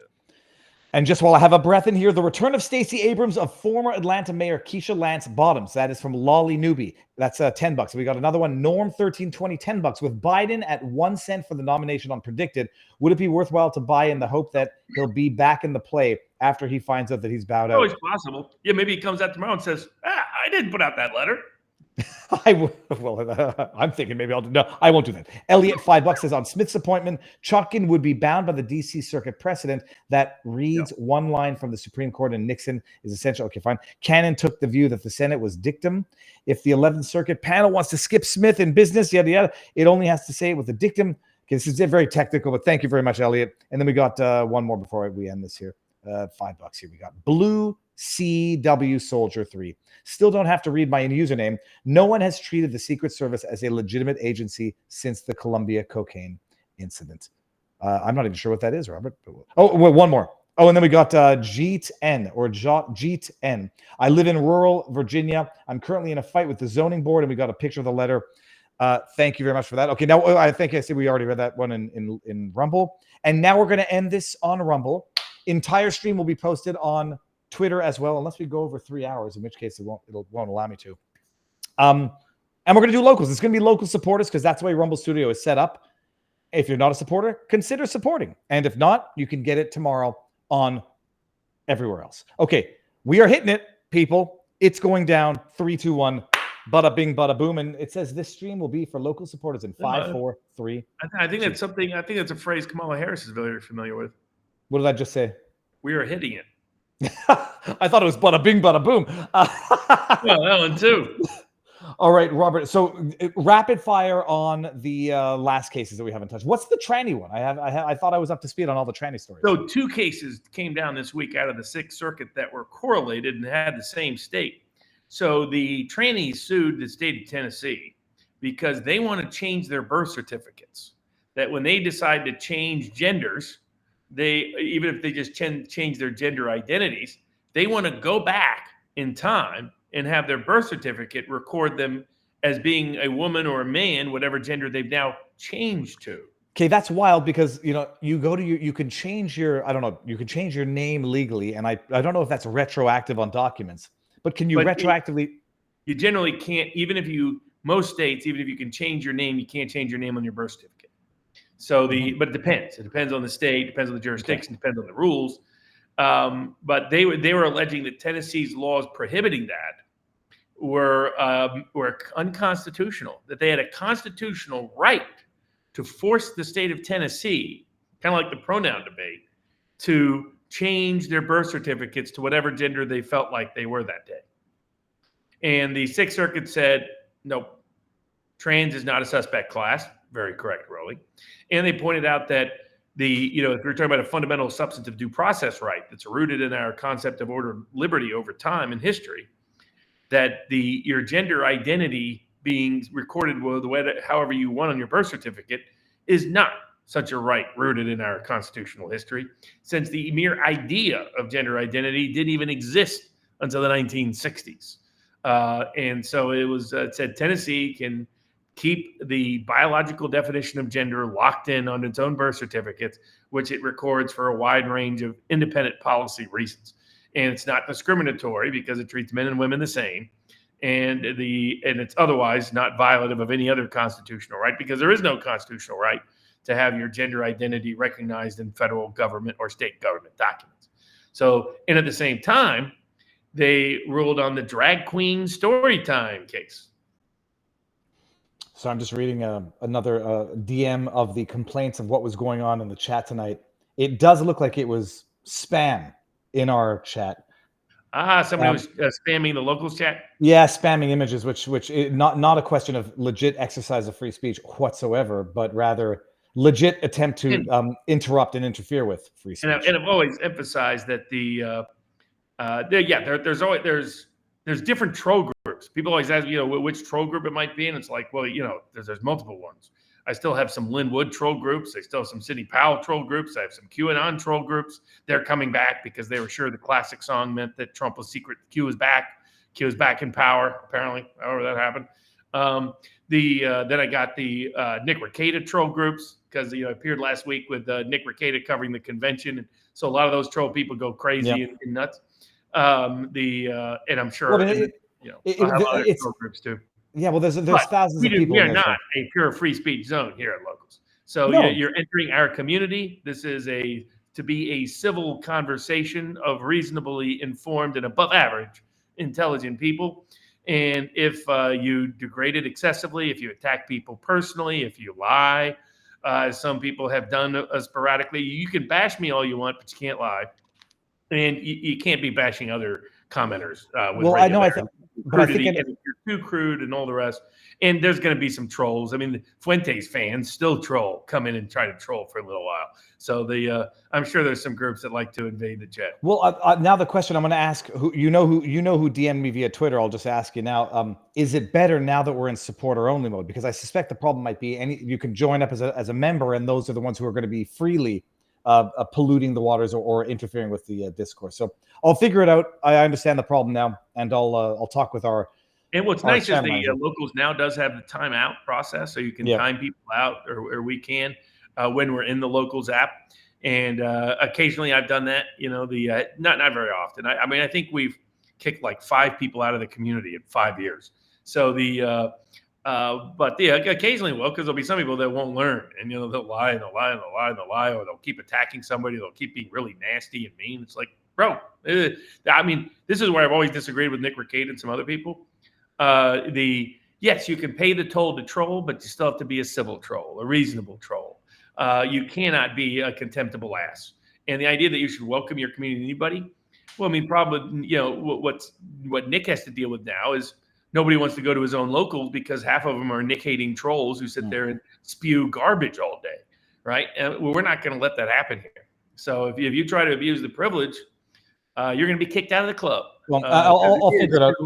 It's still partially exclusive. Yep, and I'll figure out a solution with our what is it called? Our community manager. We have a person to locals. I'll figure it out because I understand the problem now, and I can see how it's a legit problem. Hold on. And there's a few people that are just having fun, but I always told them, be reasonable, be polite, be diplomatic. Assume you're at your mama's house, so you're not going to always share everything. Robert, that depends whose mama's house you're at. Yeah, I suppose so. Now in the locals here, it's YL Dreamin', $5 says it's a screen grab from Raw Sailor. So I don't know if this is true. Vice President Kamala Harris has secured her first delegates in Tennessee. It gives her 77 delegates. I'm going to go check that to see if it's true. And then up above that, we got Spam Ranger who says, don't forget that after Israel rejected communism, Stalin began his own Holocaust against Jews in the USSR. But Stalin died of a stroke in the early stages while the quantity of Jews murdered was relatively small. Communism is no less evil than Nazism. The only question to that, or the retort, is going to be, why are so many Jewish players involved in communism and Soviet-style stuff? Like, it's weird. I mean... I think it's because communism was rooted in the professional managerial class, and there was disparate representation because of the Jewish tradition focusing on the written word. So written literacy was much higher within the Jewish community than it was in other religious communities. And so thus there was a disproportionate member of Jewish participation in the professional managerial class, and communism originated from that class. So my favorite Jew hatred is Hitler's, because he managed to blame both communism and capitalism on the Jews. It's like that takes some gift. Pulling up an article, Knox News, Tennessee delegates to the DNC unanimously back Kamala Harris as presidential nominee. So I don't know that means they got the delegates. They're starting. Well, when I saw the Clintons, I was like, okay, all right. So there's some machine backing. What do they think is going to happen? Do they think, her diversity, equity, inclusion traits there's going to be a rally to her that nobody's going to blame her for being vice president of the same administration with the same horrendous policies that she's going to have to defend because she's a part of, that she's going to be, every poll for 4 years has shown she is the most unpopular Democrat. Robert, I'm in Trump camp. I'm starting to plan the administration. I'm getting the champagne bottles out right now. You know what Trump is. I mean, and Trump's going to go around rubbing it into Joe. He was already rubbing it into Joe. He's like, man, I beat that boy so bad he had to quit. That's how bad that was.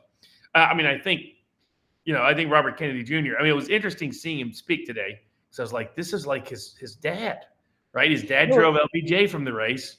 RFK, he's just in the race, but it's amazing the history. And it's the Chicago convention. It's the same place. And of course, and what Kennedy's doing is he's really reminding all the populist left voters, hey, the Democratic Party has an easy choice and they won't even consider me. Watch. Because he already knows that. What would RFK have to do in order to throw his hat in for the contested you could convention? say you would accept the nomination. But it's on the delegates to do what they're going to do. What they're going to do in the next 3-4 days, this is what I was saying. They know they would have a disaster. Unless Obama comes in with the rescue person within a week, they've got to rally behind Kamala or they have a disaster come Chicago. So this is Kamala and crew. And hey, give her credit. She got booty gay on board, promised him whatever he needed. I always told people, like, in the way Joe Biden is kind of an idiot, LBJ, but retarded, but he's actually good at being a street level thug. Though apparently not as good as he thought he was. Since they said Soviet style, you got to go. Look, why don't you take a little vacation? You got a little COVID. You imagine Pfizer was panicking. Please, God, don't kill me, COVID. Please. Well, please. no, but and then they had to specify that they're giving him Paxlovid. Like, well, this is like Of course, that was Pfizer. You better say that the magic therapeutic we have that everybody knows doesn't work is what's working for him. And then they announced for him on X something everybody knows he's never been on. Oh, by the way, I'm stepping down. But they unless they want a disaster in Chicago, they got to cut everybody off at the knees.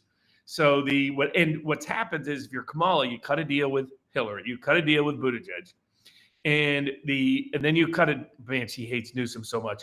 But then what happens is everybody else is wanting no one else to steal the nod, and they want whatever their agreement is with Harris to be delivered on. So they don't want anyone else to also compete for that. So they know that they're lining everybody up. Ultimately, it is up to the delegates because my guess is they're going to be freed up legally to vote for whom they want at the nomination. And they're going to make that all of them are old Biden people. They're all going to demand their little piece. Can you imagine a bunch of little mini Bidens as the delegates? They're like, there's like all the congressmen that want, okay, I'll vote for this if you give me this little piece here and you give me this little piece here. She's going to have to dole out so many bribes to so many people. It's going to be, but this is something she is very good at. And I'm sure a person that'll be lurking in the background is the one and only Willie Brown, who is one of the greatest at precisely that in the history of American politics. We'll see. I tweeted it out as we were live. I don't, they're going to find a way to get Kamala out of this, the Democrat deep state political machine, because they know if it's I was a loss. Deep state, I wouldn't want her because I know she's dead. But you know, I better have somebody like The Rock lined up. At least more Matt McConaughey. Matt McConaughey would be smart. They couldn't even get him to run for governor of Texas. They thought they had him in, and he was like, nah. Yeah, my life is very good. Why would I want to ruin it? I've seen what we've done to Trump, and yeah, no thanks. But you know that a lot of those celebrity people, they got real dirt on. They could destroy their careers. Yep. They could destroy everything. And they could say, well, you know, it's kind of payback. You kind of have to run for president. Well, but Robert, that's what I think that they would have on Michelle. As much as she doesn't want to be in politics, they'd say, like, what do you? But you thought all that? She's not a good candidate, though. That's the problem. She's but she's sellable. She's sellable. Or get Oprah. I mean, Lord knows they have dirt on Oprah.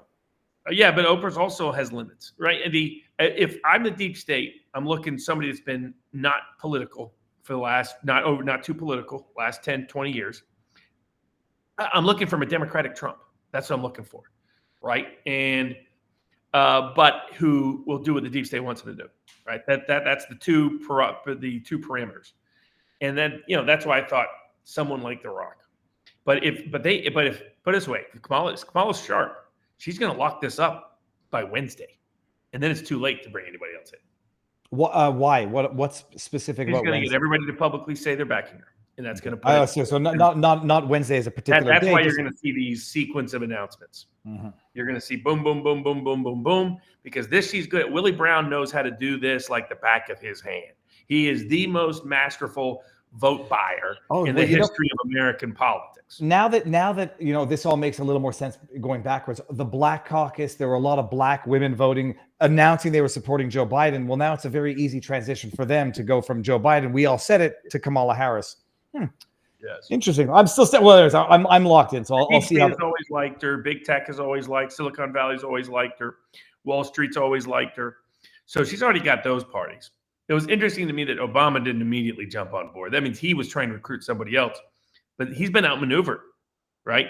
And you see, when the Clintons came out first, the Clintons were the smartest ones. They got whatever they needed, knowing that when they come out first, they got the biggest chunk of change. It'll be interesting to see what Kamala gives them. She's going to give Bill something nice and give Hillary something nice. And then their whole political machine is going to get something nice. You know what? Maybe she promises Hillary the Supreme Court. That's what Hillary would like. Kick Sotomayor off and put Hillary on the Supreme Court. Robert, does this look like Alec Baldwin? That's why I thought this was He does look posted. like Alec Baldwin. That is creepy. That's an old, angry Alec Baldwin, but I don't even think that was the purpose of the comment. The comment was from Ithaca 37 Cato. 2 questions. Isn't it curious that Biden has officially drops out of the campaign about a week after the failed assassination attempt? And 2, is the Democrat Party going down the same dead-end road like the now defunct Whig and Federalist parties? Image of Fillard, who's this guy? Millard Fillmore, the last Whig president, who looks like Alec Baldwin. That's a very apt analogy. Or like the Tories in the UK, right? Who are completely delusional about what was going to happen in the UK election, and now they're on the verge of not existing as a political party. So people forget political parties have disappeared in American history, and in global history. And I think I think they are going to stick with Kamala, and and I think she is going to be a disaster. You can't understate it. But right now, if you're out there in the betting markets, bet Trump, bet Republicans in the Senate, bet any close election in the Senate going Republican, bet Republicans in the House. I'll put out my political bets probably sometime later this week at sportspicks.locals.com. And that's where I would lean on all this, because it's political suicide what they've just done. One of the markets is Georgia. And so whether or not it goes Republican, it won't be close. Trump will win Georgia by close to 10 points at this point. Okay, you don't think throwing in a black woman is going to get the vote out in Georgia? She doesn't sell well in the black community, right? They should have learned this the first time around. Why do you think she dropped out before South Carolina? She didn't want anybody to see how bad she was going to get crushed amongst black voters in South Carolina. Mm-hmm. A black voter seat like Barack Obama, they were all excited about because he's the first black president. Now it's already happened. If you've followed any of black politics through American history, there's a lot of excitement over the first candidate, mayor, city council, Senate, whatever it is. Once they've had that, once that experience is there is no magic enthusiasm for just being a black candidate going forward. And that's problem 1. Problem 2 is Kamala Harris is about as black as you or I. So, she's an Indian fundamentally, by personality, by disposition, by her upraising, first from San Francisco and then Canada. She has no roots. She tried to create those roots by going to Howard University, and she's never connected. She doesn't have the deep ties within the black community that other black politicians had. She went to California and hooked herself up with Willie Brown. Because Willie himself was not so much rooted in the black community as the California political community. He comes from San Francisco. It's not a big black community. So she's never been really rooted in the black experience, in black political connections or anything like that. And that's where she's going to be. And, knowing Biden, he's probably picked her because he wants her to lose bad. Mm-hmm. So he can say later, way to go, Barack. If you would have let me take care of business, maybe we would have kept the White House. So that his endorsement of her, I take as almost denouncement of what's going to happen. She's just trouble. She's going to get crushed. Whitney Webb is not a pundit. She represents information, and you draw conclusions. For example, due to Vance's connection to the Palantir and the other. Okay, seems reasonable to me. Maybe not, Robert. Watch Jimmy Dore interview to the end. When Jimmy challenges Whitney, then please have Whitney on. She says this about everybody. She thinks Donald Trump is controlled by the mob. She thinks, she thinks idiotic things. I'm sorry. I've seen this. I've read her book. I said, okay, this is useful idiot 10 times over. I don't have a reliable source on anything. Oh my God, it wasn't trolling. A few pics of girls in bikinis were posted and some control freaks made a big deal out of it. 2 sides to every story. It wasn't trolling, for God's sake, drama queens. Okay, fine. Enough with that. We'll figure it out. And that's what I'm saying. There's people that are having fun, no problem. Just, be sensitive to the audience. And if some people don't appreciate it, then limit it to a reasonable amount of fun, not too much fun. We got Arena for Real posted a picture of her Frenchie. It says, Louis, I'm Batman. We got Barack could be Kamala's VP choice and become the president. No, Robert, I thought that, but one of our board members pointed out that the 12th Amendment prohibits that. And they're right. I initially missed, because I was looking at a different constitutional provision, and they came back and pointed that one out, and they're right. Barack Obama cannot be on the ticket. It seems that Ed Krasenstein has just put out a poll that's not turning out in his favor. Who wrote this? Denise Antu says, everyone quick go vote. It's Ed Krasenstein. Who would you vote for between Donald Trump and Kamala Harris? And it's 83% Donald Trump, 17% Harris, and it's like 57,000 votes the last time. You really think Harris is a better candidate than Biden? I'm trying to figure that out. I mean, but it's like I'm getting the impression they do. And it's like, are they that disconnected from the electorate, from the American people? I mean, maybe they are. Robert. I mean, the Tories called an election that wiped them out.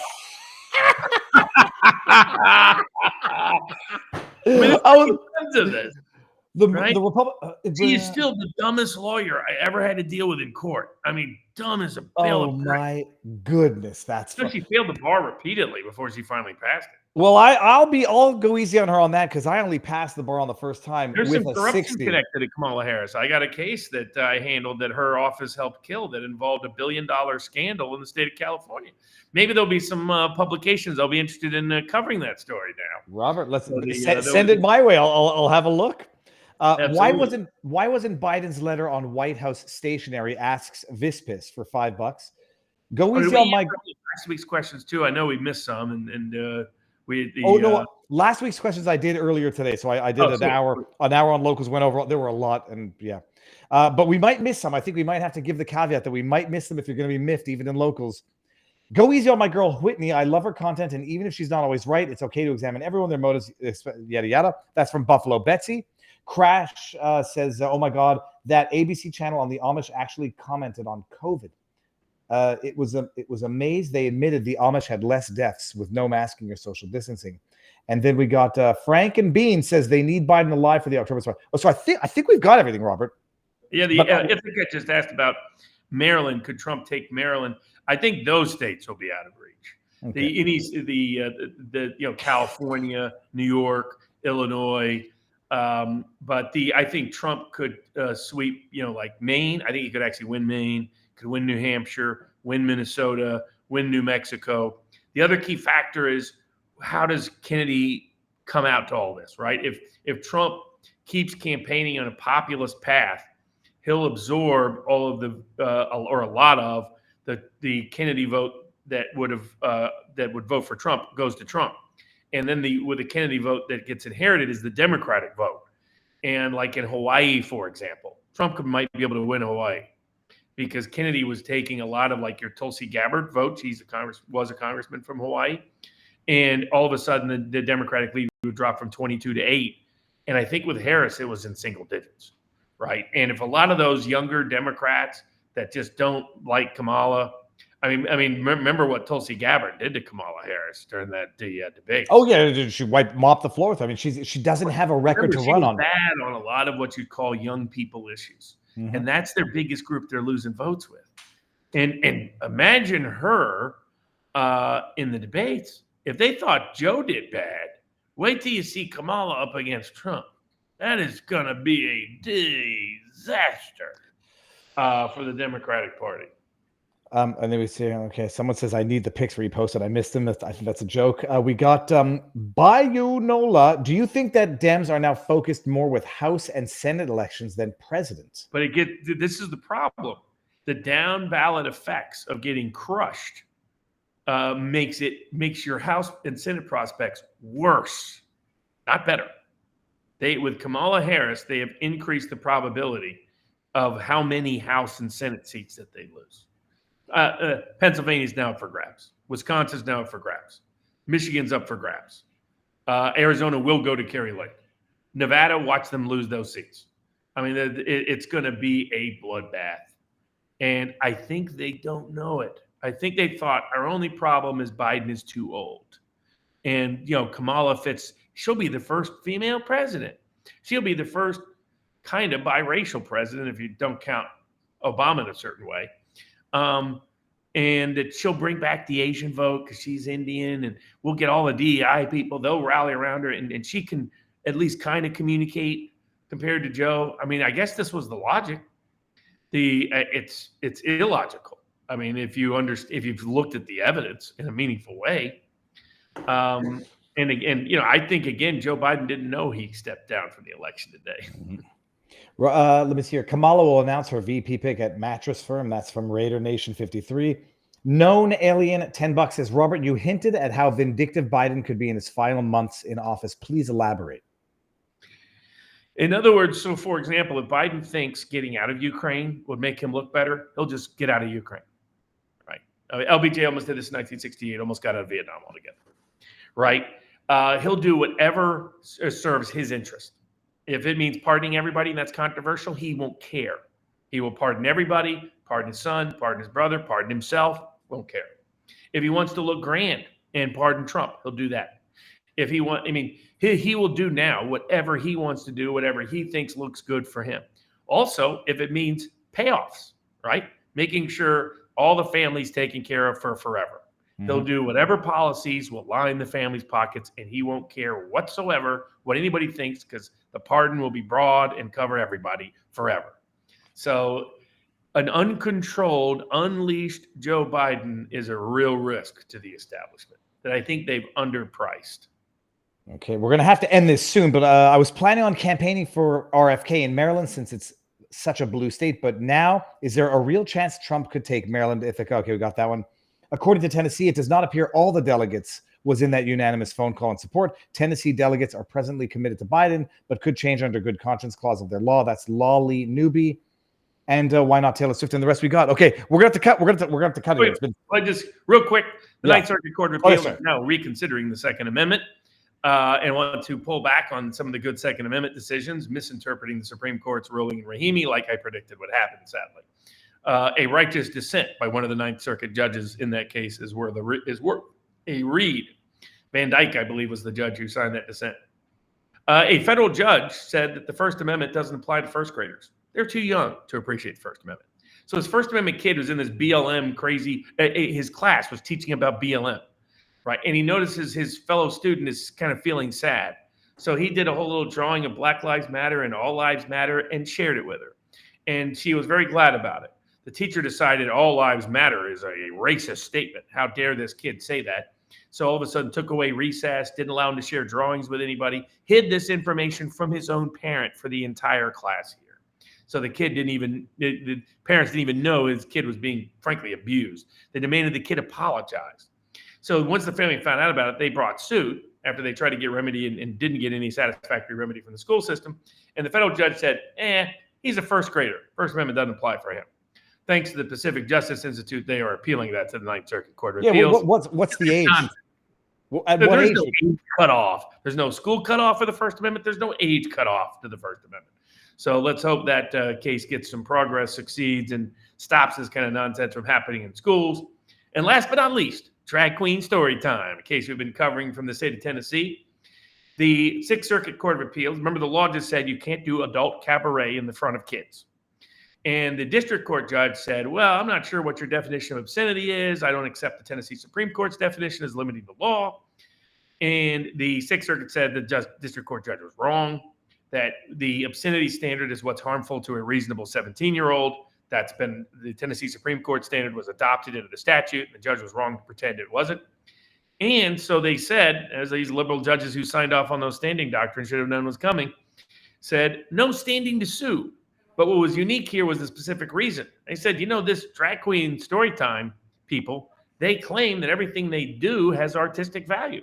They claim that no reasonable 17-year-old would conclude it didn't have artistic value. Well, that means you could never be prosecuted under this law because it requires what you're doing to have no artistic, literary, or scientific value. So since you claimed you're not just a bunch of pervs, but are a bunch of artists, all right, but then you don't have to worry about being prosecuted, do you? So no standing to sue, law upheld. Fantastic. Robert, so this week coming up, what do you have on? So, last but not least, I was here in Pennsylvania where the state court judge couldn't wait to try to impose the maximum possible punishment on the woman who simply did her constitutional duty of recording her own proceeding to document fraud involving a court reporter, and a corrupt corporate law firm connected to Joe Biden, by the way. There's going to be a lot of people protected by Biden that are going to be nervous, wanting a lot of protection. Now that he's not running for re-election. The judge ultimately at least agreed that he could not impose or wouldn't impose mandatory mental health treatment honor, but he admitted he does it routinely, and the prosecutor did too. So they're routinely doing mandatory re-education camps here in the state of Pennsylvania. Put her on like 3 months house arrest. We're going to be challenging all this. 6 months more probation. Go down to the probation office, and they include as a condition of probation that you forfeit your First Amendment rights to petition the court for redress of grievances, that you forfeit your Second Amendment rights of any level of self-defense, that, again, this was a misdemeanor probation offense, that you sacrifice your Fourth Amendment right against warrantless seizures, that you sacrifice your Fifth Amendment rights to medical and bodily autonomy by giving releases for all of your medical records, and that they can do forced medical testing on you anytime they want, as all part of it.